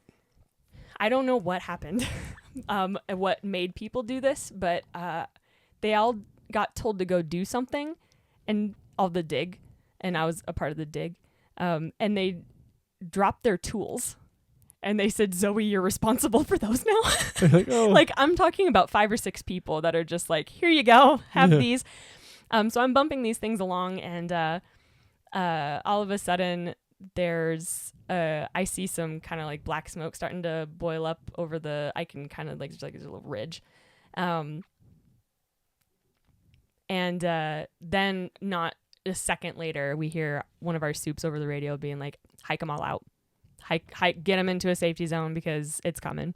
Oh, shit. And as it turns out, there was sage that had ignited underneath us, and we were digging fire line downhill with fire below us. Yeah. And there was watch out situation. there was a couple stacking up right there, but they were really quick with the uptake, and they didn't hesitate at all. They saw one thing and they're like, nope.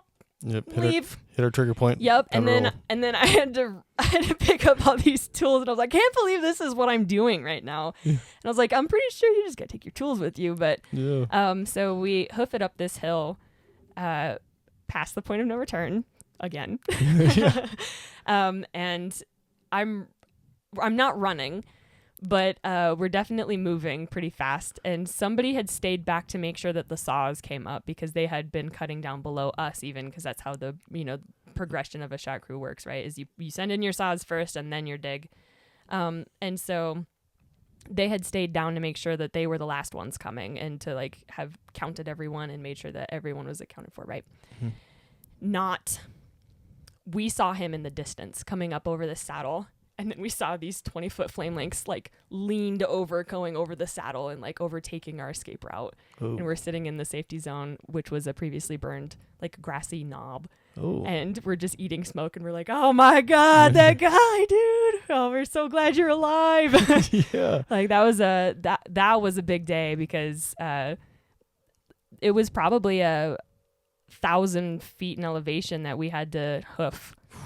Right next to Man Gulch, Yeah, and it was a big exposed slope, and it was a previous burn from the year 2000. Oh, geez. And it was all this, it's a bunch of grass, but what was really making this fire move was a little bit of sage and like the old, maybe even 3-foot tall candlesticks, which were so degraded that it would catch in an instant. Oh yeah, just try anything would spot into it and like immediately catch it on fire. And that was how this fire was sustaining itself, even though there was like no timber, no significant brush, no big fuel, right? I thought that was crazy, because I was like, what do you mean, where's the fuel? Like just these little they were just the remnants of old, maybe middle-aged trees that were just 3 feet long, still sticking up out of the ground, and they're just completely made of dust now. Yeah, exactly. And that's what's catching fire. Yeah. I couldn't believe it. And then so we obviously thought that particular ridge was a concern, so they kept us on it, and we were going to burn it off in the next coming days. So after that day, and something kind of political happened that day. So I remember it really distinctly, because somebody had been like fired at. Oh. Yeah. We all know who it was, but but I remember sitting there and just like eating smoke, because it's still coming up the hill at us, and I'm just like, oh, like that was a little wacky. And we're eating it, my eyes burn, I'm wheezing. Yeah. And somebody goes, somebody shot the president. Oh, that was that day. And we were like, what? And they're like, he's still alive. Okay. Oh, wow. Yeah, and we're just sitting there like our butts were completely beat. Yeah. So that was like the kind of like the I don't want to say the cherry on top, because it was just a weird topper just of the like, situation, right? Like a chaos cherry on top, exactly. right? Exactly. Like It was a chaos cherry. Yeah, I was like, what a glitch in the Matrix, right? All this chaos is happening, and then the president gets shot too? Like, what in the hell is happening? I know. I was like, what a day. Dang. But so then the next coming days we were gonna burn it off, and then it kept spotting over, and because it was just that stuff it kept getting into. It was a dozer line, right? It's not just like a hand line, which you try to make it as good as you can, as wide as you can, a nice good field break, but everything and anything was spotting into those little candlesticks, right? Even across an entire dozer line. Yeah. And so while we were burning it off, we'd get consistently pulled off to go catch spots, and then the end of the day is coming, and they're like, listen, we just got to stop trying to burn this. Yes. And we're not getting anywhere. We've done it like, we probably had, I want to say a maximum of 10 that all ended up being, a couple feet by a couple feet big. Yeah. And that's when they just called off the burning for a minute, and they're like, we'll just wait until things are a little more favorable. It could be tonight. Yeah. It could be early tomorrow morning. Who knows? Yeah. And so they just like, okay, spread out along this dozer line, all the way top to bottom, and it's like a maybe 2,000 foot span of elevation. And I mean, it's like it's a ridge, like it's a mountain climb. And I'm second from the bottom. Oh, so you get to go all the way down. I was all the way down. Yeah. And I was like, okay, well, that's great. I'll be like second to the buggy when today is over. Yeah. I was so wrong. I was so wrong for that, because then somebody that was up the top was like, hey, I've got a spot. 10 by 10, 20 by 20, 50 by 50. It just kept growing. 30 acres. It slopped over 30 acres, and they said just send the whole crew back up here. And so I turned around and I looked up just straight up this dozer line at the top of that mountain, because I'm all the way at the base. And I just look at it and I start walking and I go and then everything's so dry, so there's no tears. Like there's nothing coming up behind my eyes. Yeah, there's nothing coming up, but I am like dry sobbing because I'm like, I can't believe this is happening and I gotta hike this hill again. Oh my God. And then we ended up being, trying to catch that slop over and like probably until about 1 a.m. Oh, jeez. that was the longest shift that we had, from 5 a.m. till 1 a.m. the next day, you know what I mean? And so Horse Gulch has a special place in my heart because that thing was hard. Yeah, you'll never forget that sucker. And it gave me so many slides because it's like it had so many variances that strayed from what you would have seen, like even here. Yeah, absolutely. And anything that I'd ever seen before. Absolutely. Yeah. And then like testing your limits, it's like that was a true limit test. Yeah, when you think you've had enough and it's all right, it's got to get better, and it just keeps getting worse. And and when you always got to expect that it's going to get, if it can, it will. Yeah, 100%. And then at the end of that roll, when we finally got back, during our little debrief before we got sent home, right? The assistant soup was like, that one was it, guys. And like, now we know for a fact that we can all do this. yeah, what we can all take and accomplish. Yeah. Oof. Yeah, like if there was any question about it before, like now we know. Yeah. And that was a good feeling because that meant that we'd all essentially pass the test, if that makes sense. Yeah, no, totally. Yeah. So that one always will have a special place in my heart. But yeah, after that, I think our next role was in the Bitterroot, and the very next thing I had to do was we had just had a little lightning bust, and the next thing I had to do was take a QB 3 miles up one of these hills. Oh, in the Bitterroot Mountains? In the Bitterroot. Oh. Bring it on home. Yes. There was a fire that was really hard to access. I can't remember if there was a road and we just couldn't drive the buggies up it, or if it was just like you just have to hike to it. Ooh. But it was up one of these ridges over here. And we had hiked up all together as a crew to start. And it was like a 3-mile hike. It took a very long time. Yeah. And towards the middle of the day, my squad boss looks at me and he says, I need you to bring up a QB. And I go, you got it. Yeah. And I go back down to the buggy. I go get that QB, and I get about halfway up, and I accidentally drop it. It rolls like 150 feet down because I'm on this steep face of some hill. Yeah. And when I say hill, I actually mean mountain, but to us, it's hills. Yeah. And then I'm crying as I walk down back to go get it. And when I tell you that I've never moved so slow, and I'm still crooked from having to carry that QB. There's a lot of weight.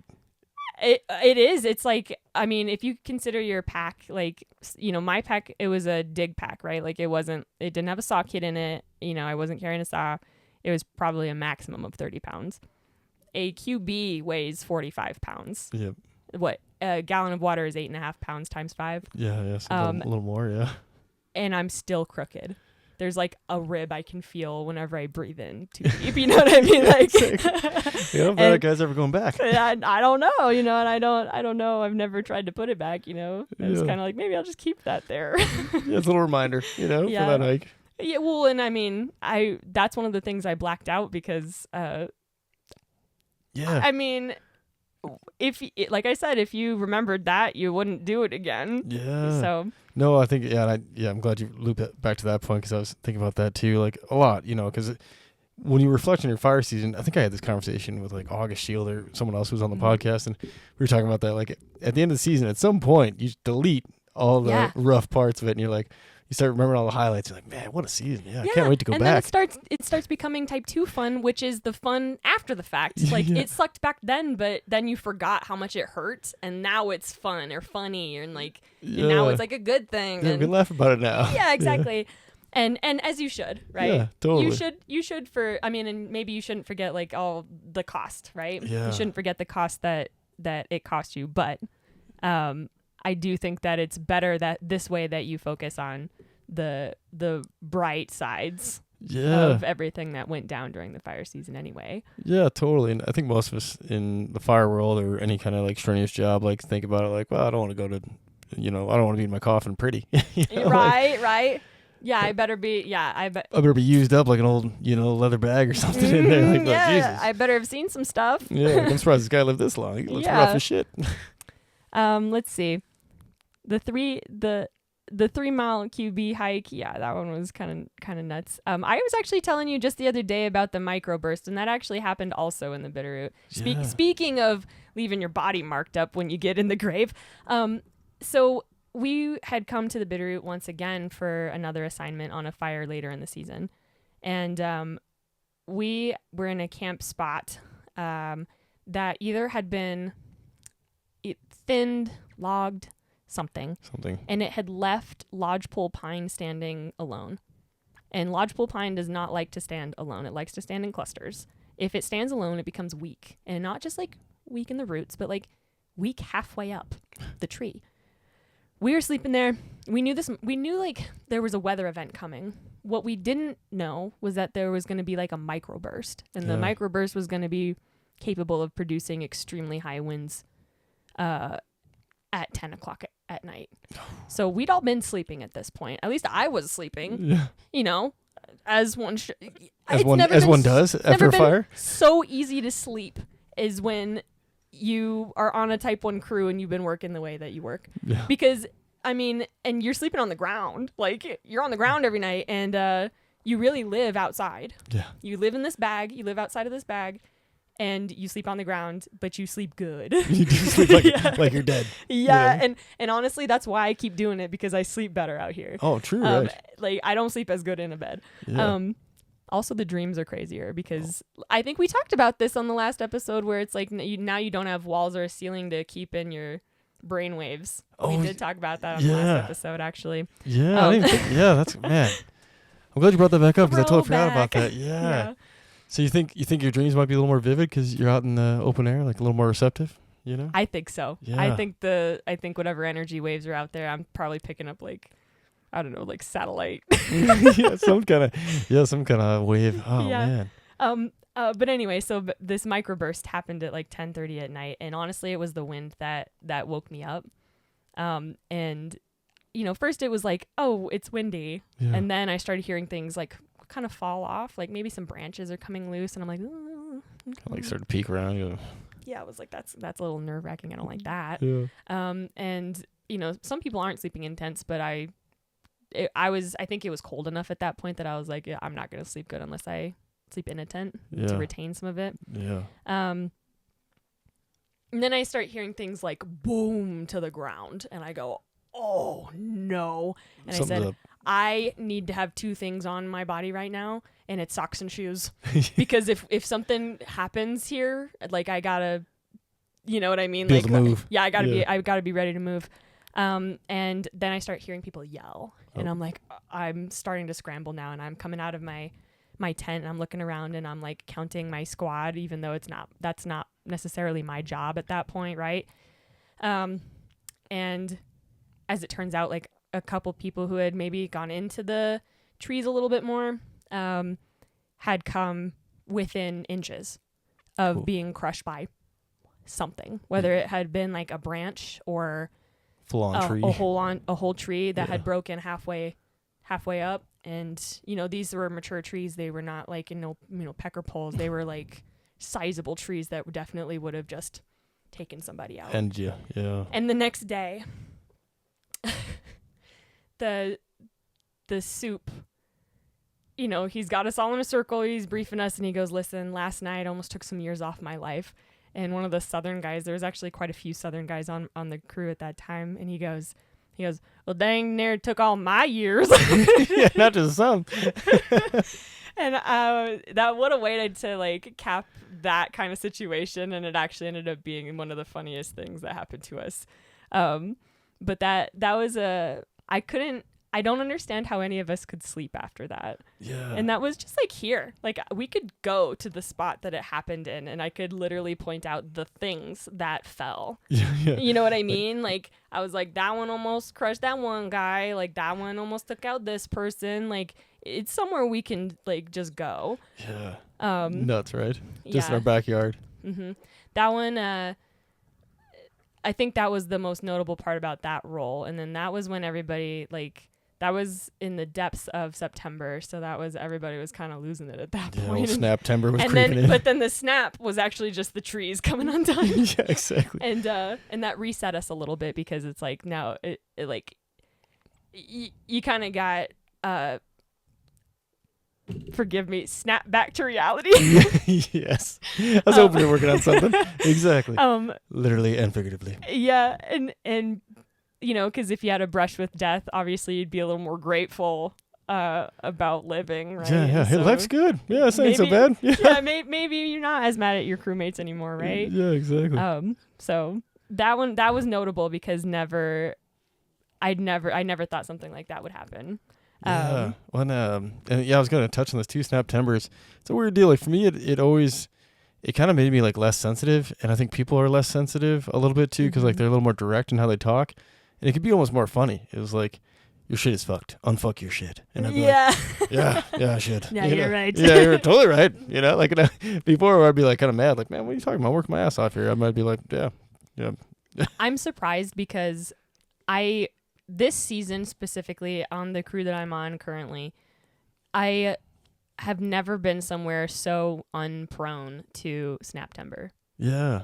There's not been a single snap anywhere. Man, yeah. And how is that possible? Usually everyone's at their throats by now. Yeah, totally. And the thing is too, it could be such a different reason, right? Like so, like September could be because like you've already got 1,000 hours overtime and you're already wore out and you've had some close calls or whatever. Or it could be like super slow season and you're thinking about bills and you're thinking about other stuff. You're like, I need to get on that fire. Like I need one more fire. You know, like so people are getting worked up because of that reason, or like they're trying to get signed off or something. Like, geez, like just one more division assignment. That's all I need. Yeah. Just God damn it, I just need one more.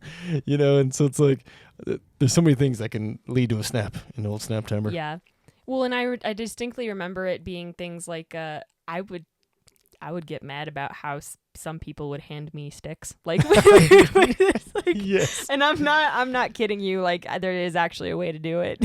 Yeah. And it's to line it all up and put it all facing the same direction, and then you hook it like this, and then you hand it to somebody. Yeah. And then. But some people would just like shove it at you, Yeah. and it's like, I swear to God, I will hit you. One more of those. Yeah. But if you can't say that, obviously you can't threaten people, and you're really gonna start something if you're like, I don't like the way you hand me sticks. Oh, totally. Yeah, exactly. That's the tip of an iceberg. Yeah. So you just throw another Zin in and you just keep cruising. Yeah, that is like the. You know what I mean? Like that is the maximum. That is the limit. You cannot get past that. Yeah. And I remember the very last day of last season, we were all sitting around a campfire and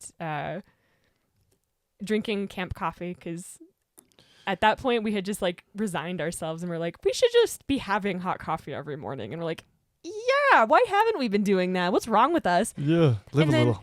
And then finally, I had been asked over and over again throughout the season, Zin, and kept trying to give them to me, and I'm just like, no, thank you, no thanks.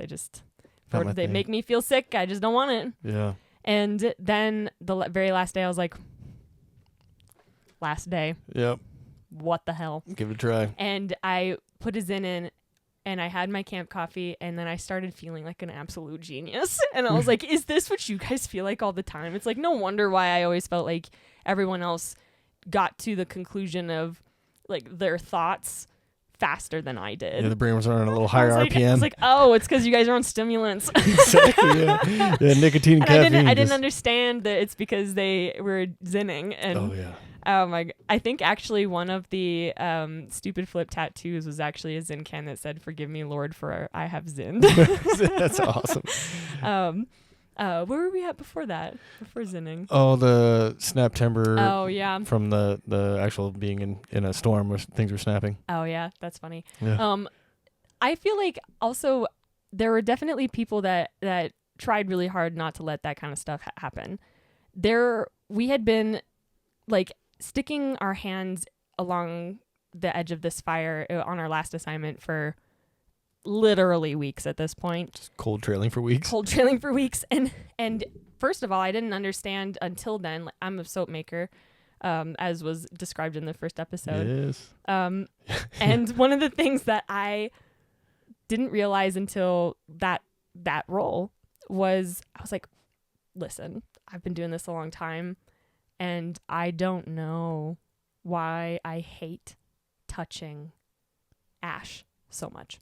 Yeah. And I was like, does that make me bad at this? Does that make me feel like, does that mean I'm in the wrong place? Yeah. Because if you hate touching ash, your life's going to suck. Yeah, you're not the wrong You're profession. going to touch it a lot. Yeah. And I was like, well, you get an ick for a reason. There's got to be a reason for this. And I started thinking about it and I was like, well, what's ash?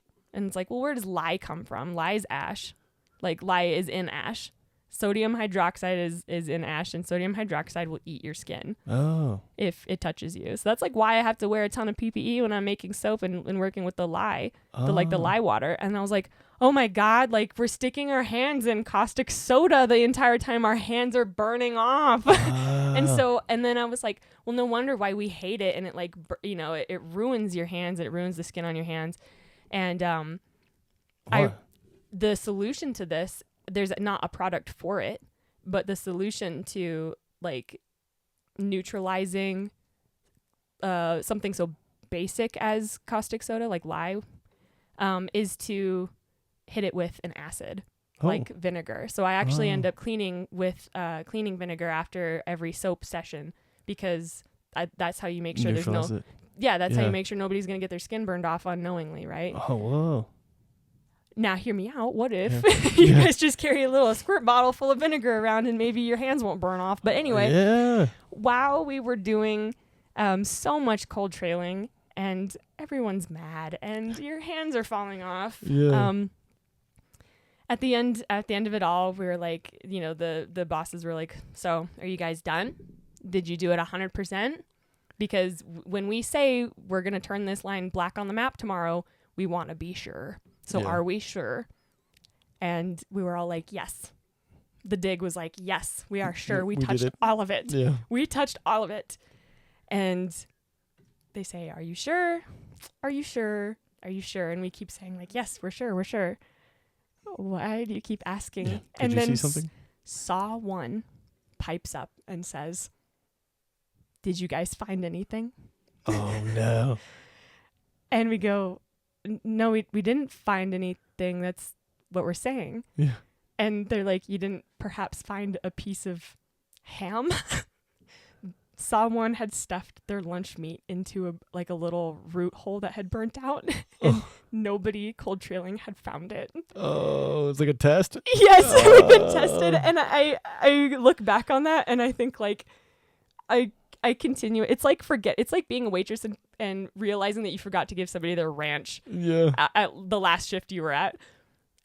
I went back through my memory catalog and was like, was it me? Like, I swear I touched the whole edge. Like, Did I miss the ham? I was like, my hands are bleeding. I promise I did it all. Like, but I thought that was incredible that they took a piece of lunch meat and they're like, this'll do it. Like, we're gonna get them this time. We'll make sure. Mm-hmm. Oh, that's awesome. I know it's cruel, but it's awesome. I know that was cruel. Well, I mean, if you'd seen it. Yeah. I wouldn't have touched it because I would have been like, what is that? Yeah, like why? Like how'd that get here? You Yeah, know? I would be like,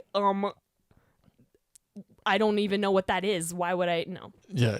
But that was a fun little joke. And then that same role, my mouth is so dry. Oh yeah. And that's why I always like have to have something to drink because the RH is low. It is. That role actually is when things started getting pretty goofy because it was the last role of the season. We hadn't done a ton of stupid flips. Oh yes. Here we go. Stupid flip time. Yes, the best. And so we were like, oh, well, let's do our first crew one. And something that had made an appearance throughout the season was a blow up T-Rex costume. Oh, nice. And I think it was the assistant Soups. I think he was the one that brought it. Yes. So we did a stupid flip, and at the time we were serving dinner. Like they were slinging it in to a heli spot every day, and there was about 5 shot crews that would convene at one spot in this like saddle area, and each crew would take turns serving it every day. Oh. So we were in that area, and it was our turn to serve dinner that night. Yeah. And so the stupid flip was whoever, wins/loses a stupid flip has to wear the T-Rex costume while serving. Yes. That sounds awesome.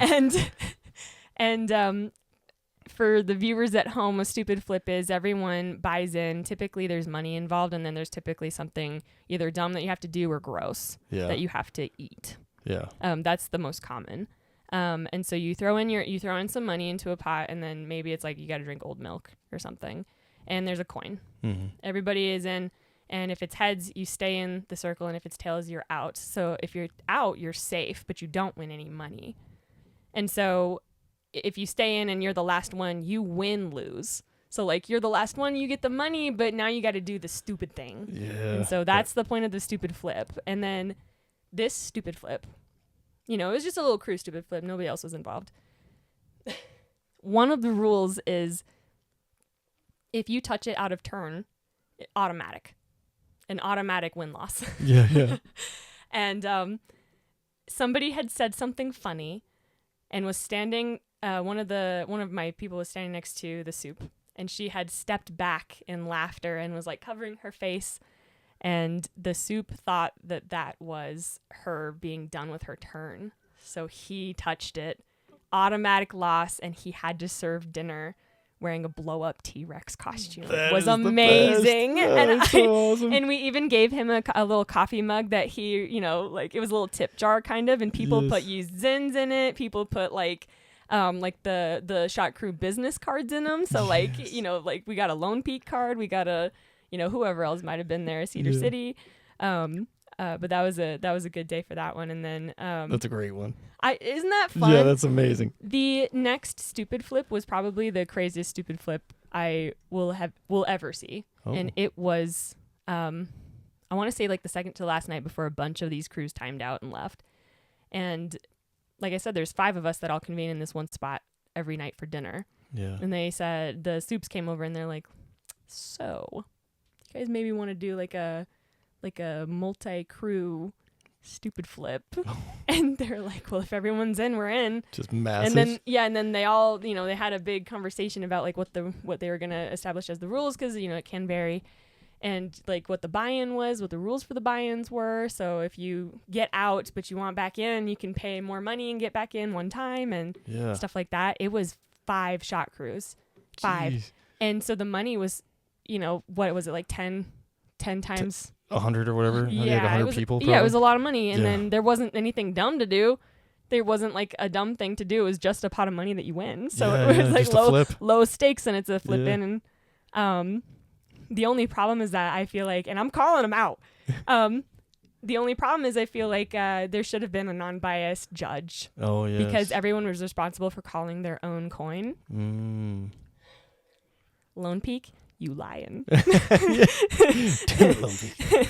And somebody on Lone Peak ended up winning it. So good for you. Yay. Yeah, way to go, Lone But there Peak. was one round where they all were still in, and I was like, I don't believe that. Somebody go check those coins. Yeah, wait a minute. We got a weighted coin here or something? Yeah, well, and so but that was really fun because it was that you'd never see one that big ever again. I feel like that was like a truly like once in a career.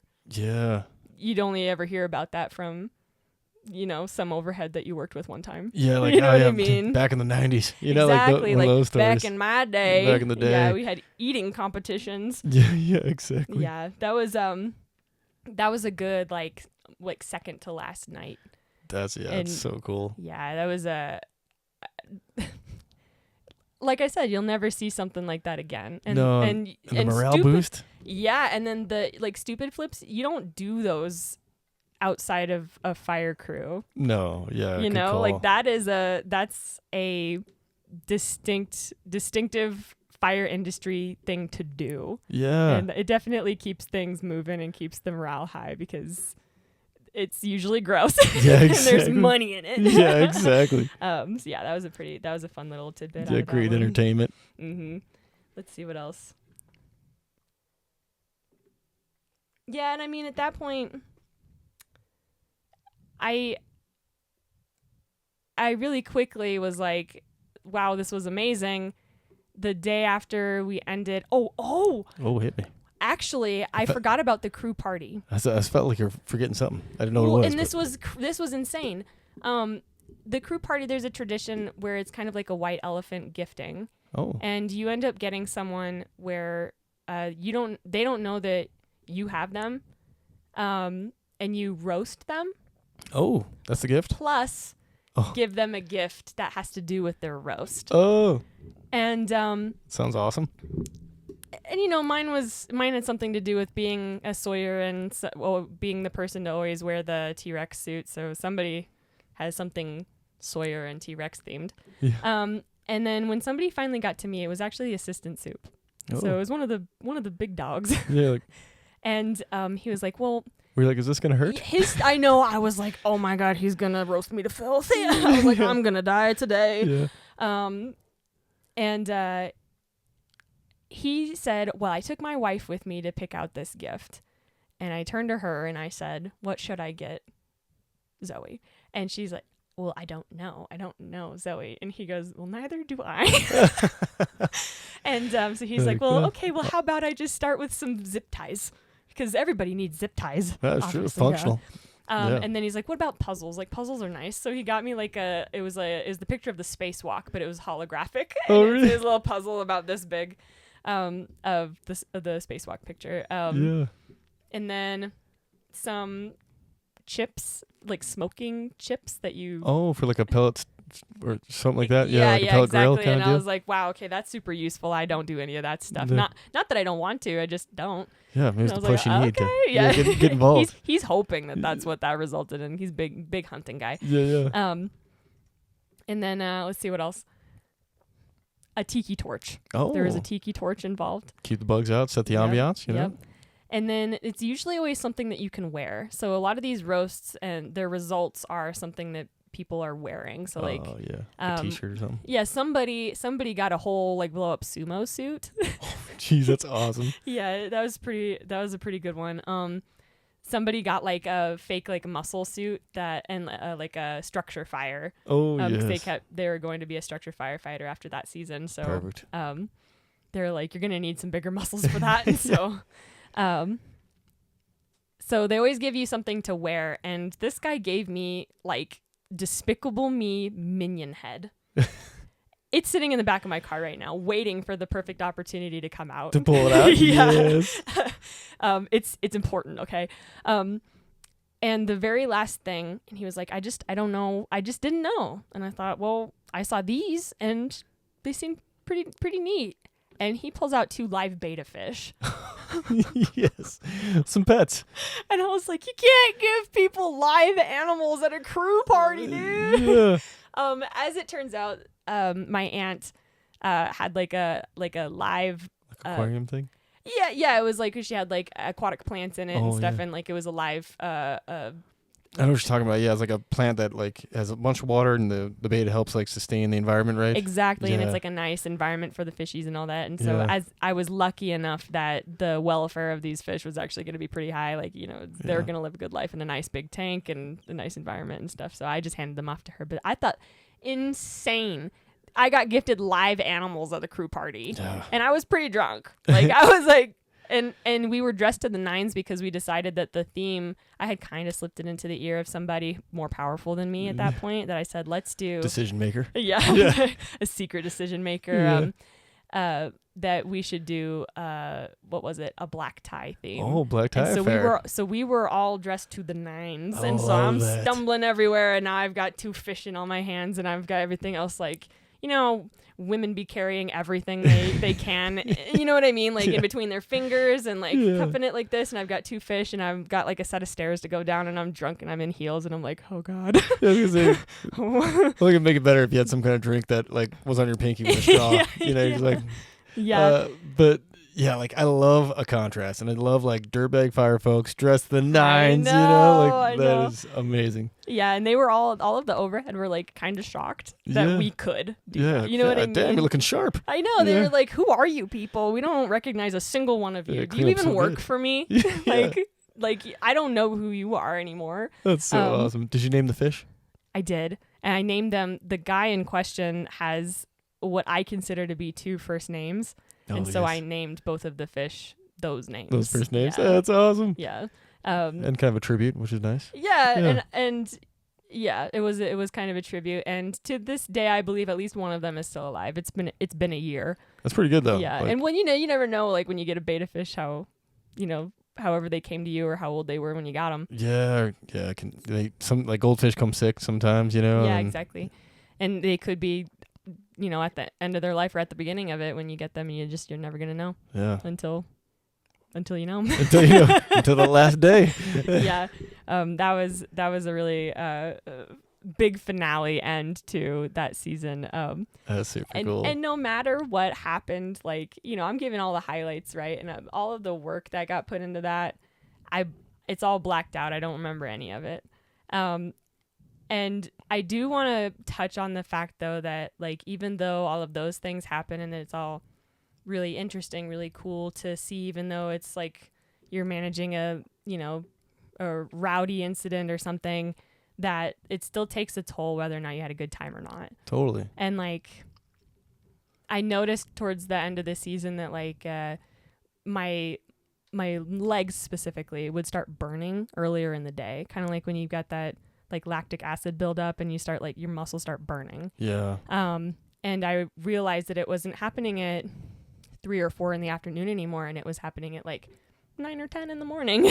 Yeah, totally. No sleep was fixing it, and when I stopped, when I went home, I couldn't sleep in anymore, and it was actually like a significant marker in November or December when my significant other like discovered that I was starting to sleep in, and he was like, "Yay, yes. Good job. You're sleeping in now. You made it." Yeah. And I don't like to think that the light in my eyes died, but I do realize that like I was so tired of having to fend for myself, having to stand up for myself, having to be on point all the time because that's what they expect out of you, because that makes the machine. Yep, totally. And they do, being on a Type 1 crew like that can be stripping, because sometimes you have to take away a little bit of individuality in order for you to become part of the system. Absolutely. And become part of their working system. Yep. Thinking as a group and not as an individual as much. Exactly. And that's a high cost, but also it's not a price you're unwilling to pay for the safety of the people around you. Yeah. You know what I mean? It's almost like you would do it for them just to make sure that they go on another day. Yeah. And it's like you don't. And trusting too. Yeah, I'll be. Yeah, like I will get rid of part of my individuality and become part of the system in order for us to function better. To be safe and to function. Yeah, because exactly, like safety is the biggest thing. Because like if you're functioning as one unit, you're going to punch that line faster. You're going to drag that torch maybe a little faster across the hillside, get in the conditions. I know you can always slow down burning, but, just saying like you're getting things done more efficiently, quicker, safer, probably in all those aspects, and when you're part of that big, when you're moving as one, I guess what I'm trying to say. Mm-hmm. Yeah, exactly. So like you said, it makes sense. It's just, it's tough. Because I think that's why people don't, career hotshots, like it's not really something that is talked about. Like people do it and become great soups, and we need them. But like I think a lot of people end up moving on to other things. Like you get this great base and foundation from hotshotting because it's a suck, and it's embracing the suck, and you find out a lot about yourself and what you can do and the capabilities, and you get to get mentored by people who got like just a ton of fire experience. So you're like, you get to sponge all that in too. But for career wise, it beats the hell out of you, So it's like, unless that's really what you want in life, it's just it's a really good stepping stone to move on to something else, Yeah, and I did see that a lot. Most people stay an approximate 2 to 3 years before they're like, that was enough for me. Yeah, It's hard on your body, and yeah, unless you move into more supervisory where it is it's still wear and tear on your body, but it's less so because it's not necessarily like you're digging line every day, or cutting every day. Not that you can't, but that you probably won't. And now your job is more logistics, and now it's more taking care of your people, and now it's more watching the fire behavior and making decisions and stuff like that. And so it kind of depends on how fast you climb that ladder too. Totally, yeah. It could definitely depend on, like, because all of a sudden opportunity happens. Like, you'd be like, well, maybe one more season. All of a sudden they're like, hey, man, like, maybe you're the lead, and all of a sudden you're the squad boss, and the dynamic changes, and you get to be like part of more of that decision space. And it's like, yeah, I mean, that's an awesome place to be. I remember that's where I wanted to be for quite a bit, was like a squad boss on a hotshot crew. So I thought that was just an awesome position, you know. And you get to, and you earn it, so it's not like it's handed to you. Like, you had to be on the crew for a while before you get the opportunity, And I kind of feel like too, like you come out of it forged. Yes. Different. Tempered. And it's not that nothing can phase me now, but like, you can send me into a pretty wide array of situations, and I'll just be like, okay. Yeah, and now things make like a lot more like sense. The timelines make more sense. The things that have to get done make more sense. You know what I mean? Like the efficiencies make more sense. All of these things suddenly made more sense after just one season. Yes. And I was shocked to find how much they could pack into one. And it's like, I really do wonder how much more I could have taken in if I had stayed. Yeah. And I also don't know what my capacity for staying would have been, because, they had a crew of 25 and they lost the budget for a crew of 25. Oh. And so they had to drop a couple people, and I was fresh, and they had new person. Yeah, they had vetted people that they're like, these people have been here, and they get the priority to continue on if they want to. And so I was like, okay, well, there's that. And at the end of that season, even though it was my favorite format of fighting fire, especially at the time, I was like, this is it. Like, this is the meat of the stew, Yes. I didn't think it could get cooler than that, really. And, at some point too, we'd been flown out to some fire that had been jumped and repelled. And it was in Washington, and you could see Rainier from one of the aspects of the fire, and the huckleberries were this big, and the enchantment wilderness was off to the other side. And like, I got a taste of that too. And I was like, but we're all here doing the same thing. We all just got here differently. Well, I mean, we all got on an aircraft and got here, but like, you know what I mean? Like, they jumped it and repelled it, but like that was another instance of me being like, these people are actually just people. They're not. Obviously they got their butt whooped before I did, but like, again, they're just like us. They're not some kind of superhero fire. Exactly. They're not some kind of god. And I hardly think any of them think of themselves like that.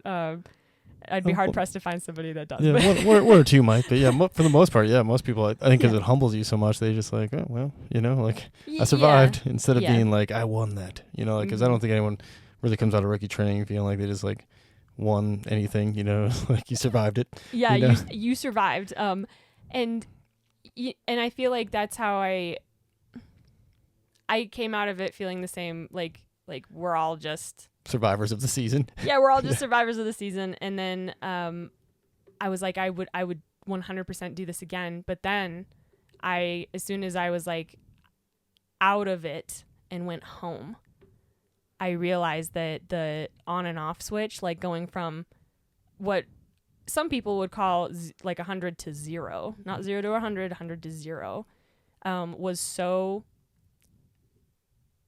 impactful that I was like, I do not know if I can do another fire season. Like a head-on collision, just like awesome, boom, done. It's hurt. Like the next day, It hurt.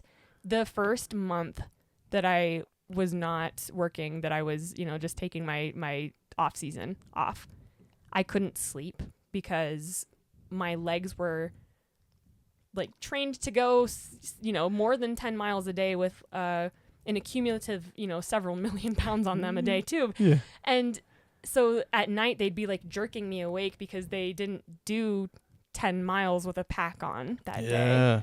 And so you probably wake up in your sleep hiking them out and you're like, wait, how to get yeah, exactly. I was like horizontal running. But you know what I mean? So like, and then I went from this environment where you're getting watched and you better be doing it their way. Yeah. And, at the end of the season, everything's tense because everyone's exhausted. Yeah. And trying to earn in every capacity that you can be, you're exhausted. Trying to earn your keep the whole time. You're trying to earn your keep the whole time. I started going to CrossFit to scratch the itch. To scratch the itch.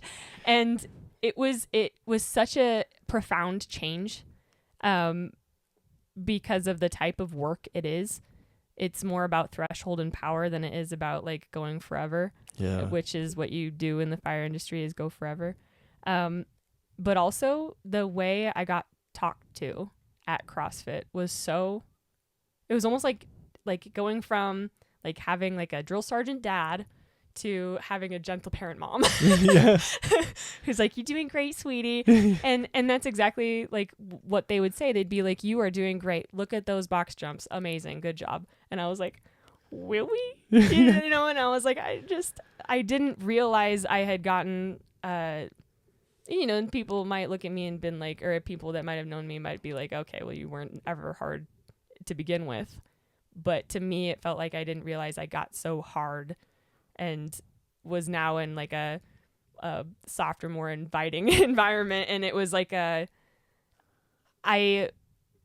was suddenly so in love with that because it felt good. It's good. It's good to have some nice words every once in a while. Yeah. But you get used to that, like more of that harder, like constructive criticism and, not as much positive feedback, and like that whole like, is that as good as you can do? And they're like, yeah. And they kind of shrug at you like, I guess, that's your best, huh? Okay. Yeah. You're like, damn it. They get in your head, like that powered by shame thing. You're like maybe I could do better. I thought I did a really good job. Well, and then you go from doing things out of spite, because I would commonly do things out of spite. Like if you really actually want me to do something that I don't want to do, you better make me mad about it. Because if you say like, I bet you can't, I bet I freaking can. I'm gonna show you.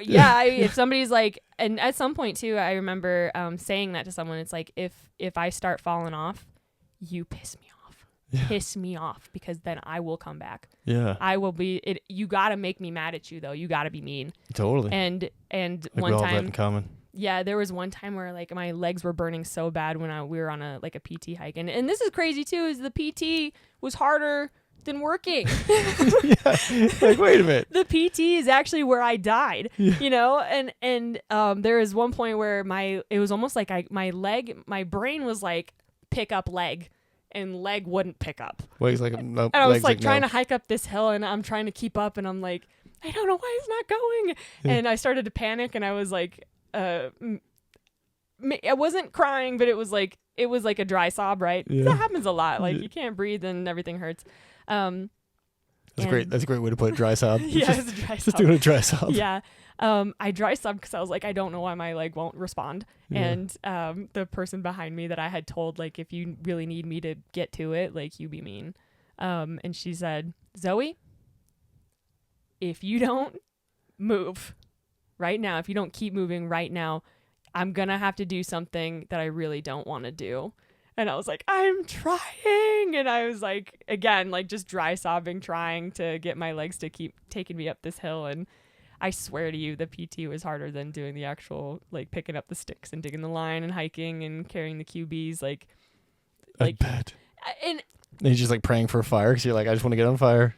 Yeah, I was literally like, just take me into the field for Christ's sake. Like, and it was interesting to me because they used those PT measurements to measure you, the PT to measure you. But it's like nothing is a 1-to-1 ratio. And that crew in particular doesn't have like a good place to hike, really. They'd have to go out ways out of their way to go find somewhere. Yeah, find some elevation, yeah. So they run a lot. Ooh. And I'm not much of a runner. It's not that I didn't know that. I just maybe didn't know that they were like... The capacity of it? Well, they were... I got there and then they're all like, easily running like a 8:30 mile for 5 miles, and I was like, oh. Yeah, like, oh, it's a different beast. Yeah, I was like, I came into this running marathons. I didn't come into this running fast 10Ks. Yeah, I was gonna say the turtle pace. Yeah. I know it's kind of more my speed too. It's once you get there, it's nice, but it's hard to kind of, at least for my body, it's kind of hard to maintain like that 8-minute mile pace or faster. I mean, yeah, I guess I can get it faster, but like, it takes a while to get me there. And then once I'm there, I'm okay. But that's a lot. Running fast is probably the hardest thing for me to train. Yeah, especially over long distance. It's like, I mean, you really got to it just takes time. Like, at least for me, like, I got to, when I train for rookie training, the 1.5 miles, the barrier, one of the barrier things you have to get, and I think it's 11 minutes, but I mean, really you want to do it 9 or faster, to be adequate. So that's what I was shooting for, and I was able to do it, but it took a while to get there. Yeah. Yeah, it's going to take some pretty extravagant effort to do something like that for me because and I'm short too, I'm kind of. It takes more steps. Yeah. And, but so I came not being as good of a runner, like there was a significant difference between me and them as runners. Yeah. And I got judged on that pretty heavily as one should, because, you should be able to do the things that the crew does. Yeah. Yeah.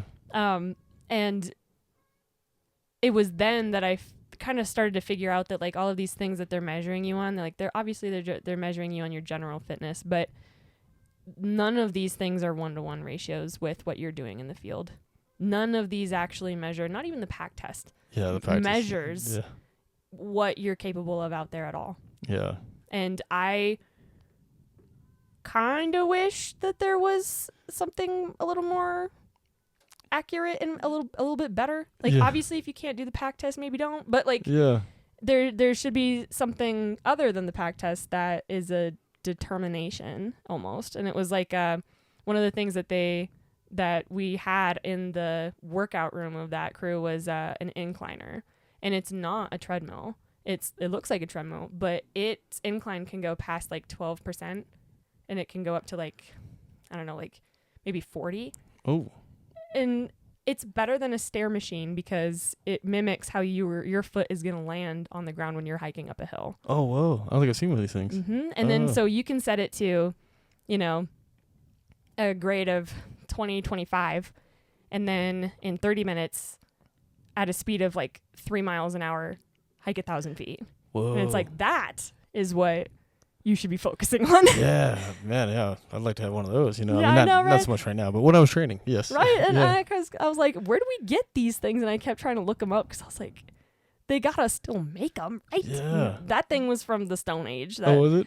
Yeah, I'd never seen one before in my life, and it was old too, and I didn't know they made them. But yeah, I never. You know what I mean? One. So I wonder about that sometimes, where it's like I know that they're just trying to measure general fitness, but I sometimes also wish that there was something that was a little more like telling.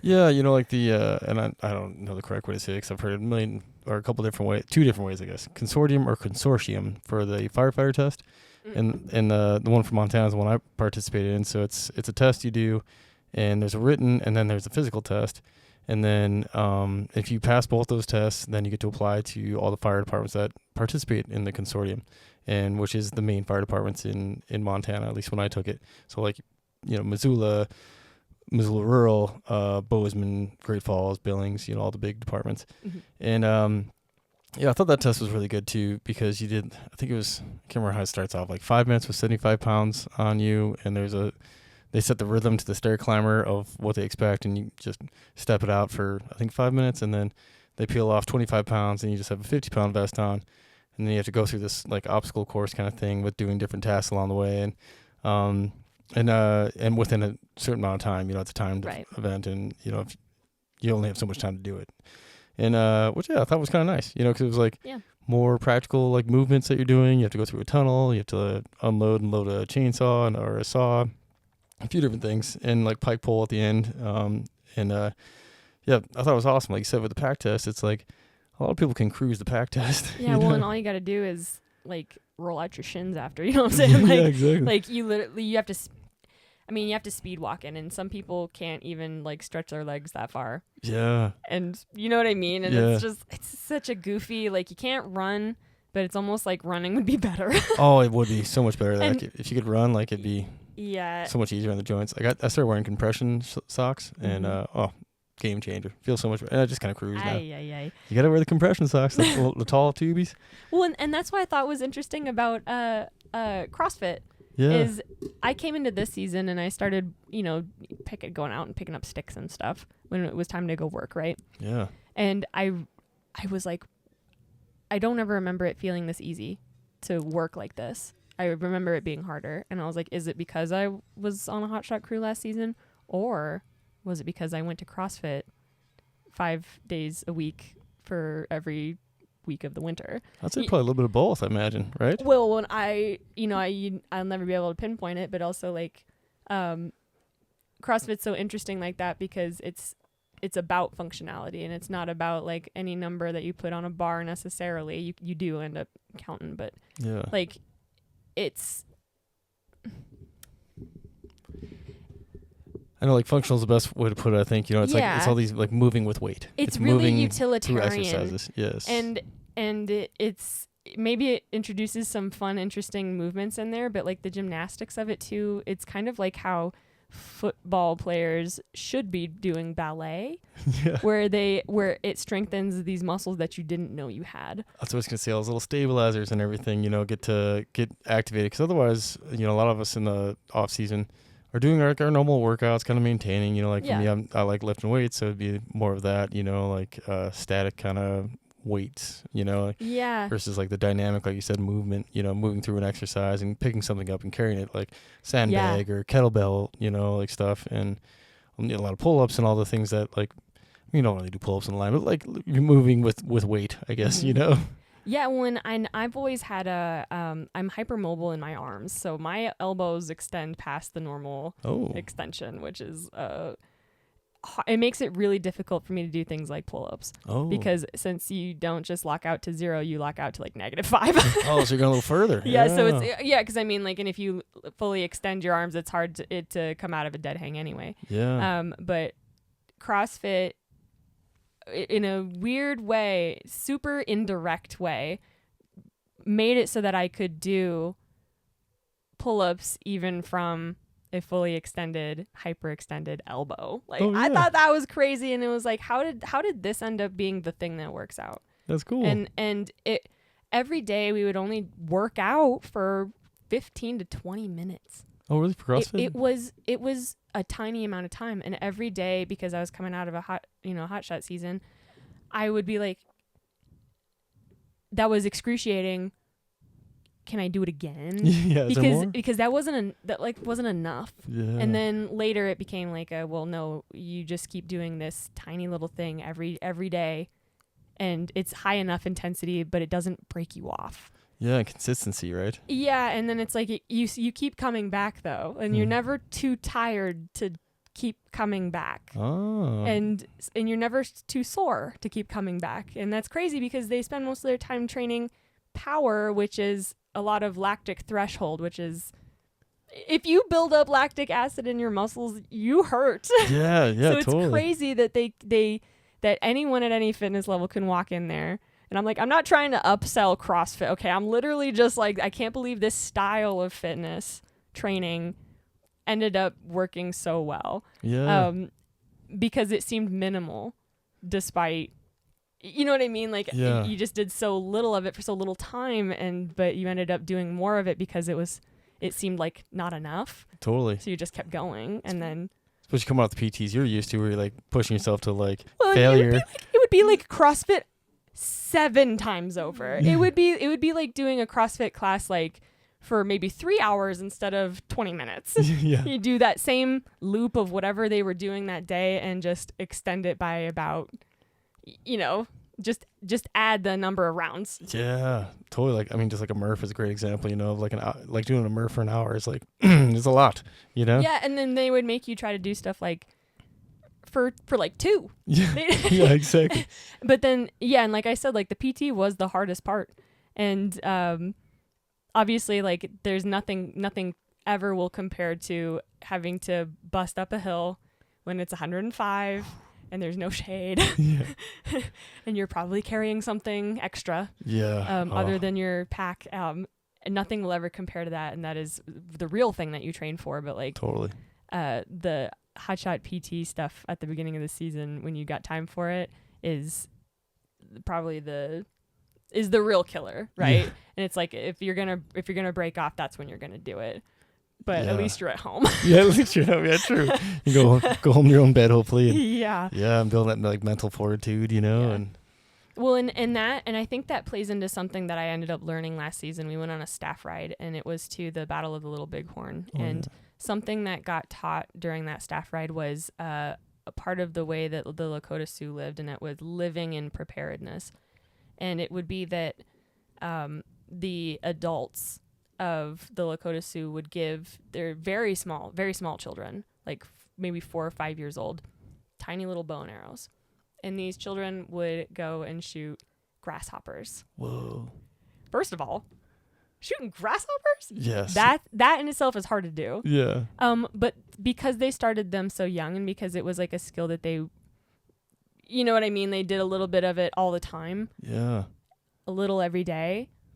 They lived in preparedness, and essentially all their lives became prepared to be like an incredible elite, like weapon master of a bow and arrow by the time they were, you know, in their teens and early 20s, right? Yeah. And now they can, at that point, they could shoot a bow and arrow like under the neck of a horse that's running full speed. You know what I'm saying? Like, Yeah. and With little effort, right? Like not even having to focus. Like, all right, nail that. You know, like exactly. And then and I know that's like a kind of a goofy, maybe kind of side quest to go on as far as what we were talking about, but I feel like that's what I do when I go do CrossFit, is live in preparedness every day. Because you don't break off every single day, but it was incredible the changes I saw in my fitness by doing the little bit every day consistently. So, and then like that's something everyone can apply to their own lives, is living in preparedness.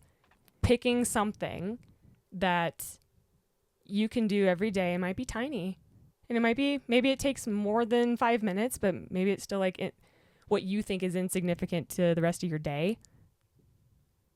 But one day it could make the difference. totally. The complete difference. Yeah. 100%. Yeah. And I thought that was like a really important thing to take with me all through that season and like I still find examples of it to this day, and almost every day ever since I heard it. And that's powerful stuff, you know. Yeah, a good way to motivate it. Mm-hmm. That might be a great way to end it, unless you got something else. No, I guess everybody just needs to take care of themselves and try not to let Snaptember sink its feisty little claws into you. Yeah, don't let Snaptember get you. I'll get this thing out like on Sunday or Monday, so just in a couple days. So Snaptember will still be going. So stay well out there, and the end of the season's not far away. So keep your mental health in check. Well, thanks again, Zoe. I appreciate you coming on. Thanks for having me. This was a fun one. Yeah, this was great. I'm glad I wrote some of this shit down. I wouldn't have remembered any of it. Yeah, me too. Yeah, that's awesome. You know, like the Lakota thing at the end was really great, and just hearing about your season, because I hadn't seen you since almost our last podcast. Really, I think when I thought about the years and numbers, it was been 3 years, but it's actually been closer to 4. Wow, that's wild. Yeah, time just flies, and it's cool to hear like we talked about it when we were at McCart Lookout just a couple days ago, and it's just like the progression and, like evolution and, even the maturity that you gain in fire, and the knowledge, it's super cool, because I can definitely see it on you. And just like you said, our conversations are different now just from all the experience that you've had, and even the life experience I've had since. Like, I'm not really gaining in fire because I'm not really doing fire anymore, but like, other life things that are popping in, and hopefully I'm getting better at this. So hopefully this is better, It's for sure like evolving. Oh, good. That's the only fear. It's like if I'm not like progressing in something and anything in life really, and especially something that I care about like this, then I'm wasting my time, I guess, and it's on to the next mission. So, but if you're enjoying it, then happy to waste. That is true. That's honestly. a good point. Yeah, silver lining on that. Like you only get to live once. You might as well. You know what I mean? Like if it's truly something you care about, and even if it's not progressive, like true. That's go ahead and waste a little bit if you want. Yeah. That's true. It's not a big time suck, and like getting to share like your experiences is like huge. Like I really love that part, because then hopefully folks listening get something out of that. Yeah, I do hope that everything, and the reason why I picked these things to talk about too is that hopefully it gives a light at the end of the tunnel, and it gives a little bit of insight as to what you might expect if you were to go into something like a shot crew to start with. Yeah, no, I think totally. Yeah, I think you nailed it there. It was perfect. Well, thanks again, Zoe. Yeah, thanks for having me. Yeah, and thanks folks for tuning in. Appreciate you. That was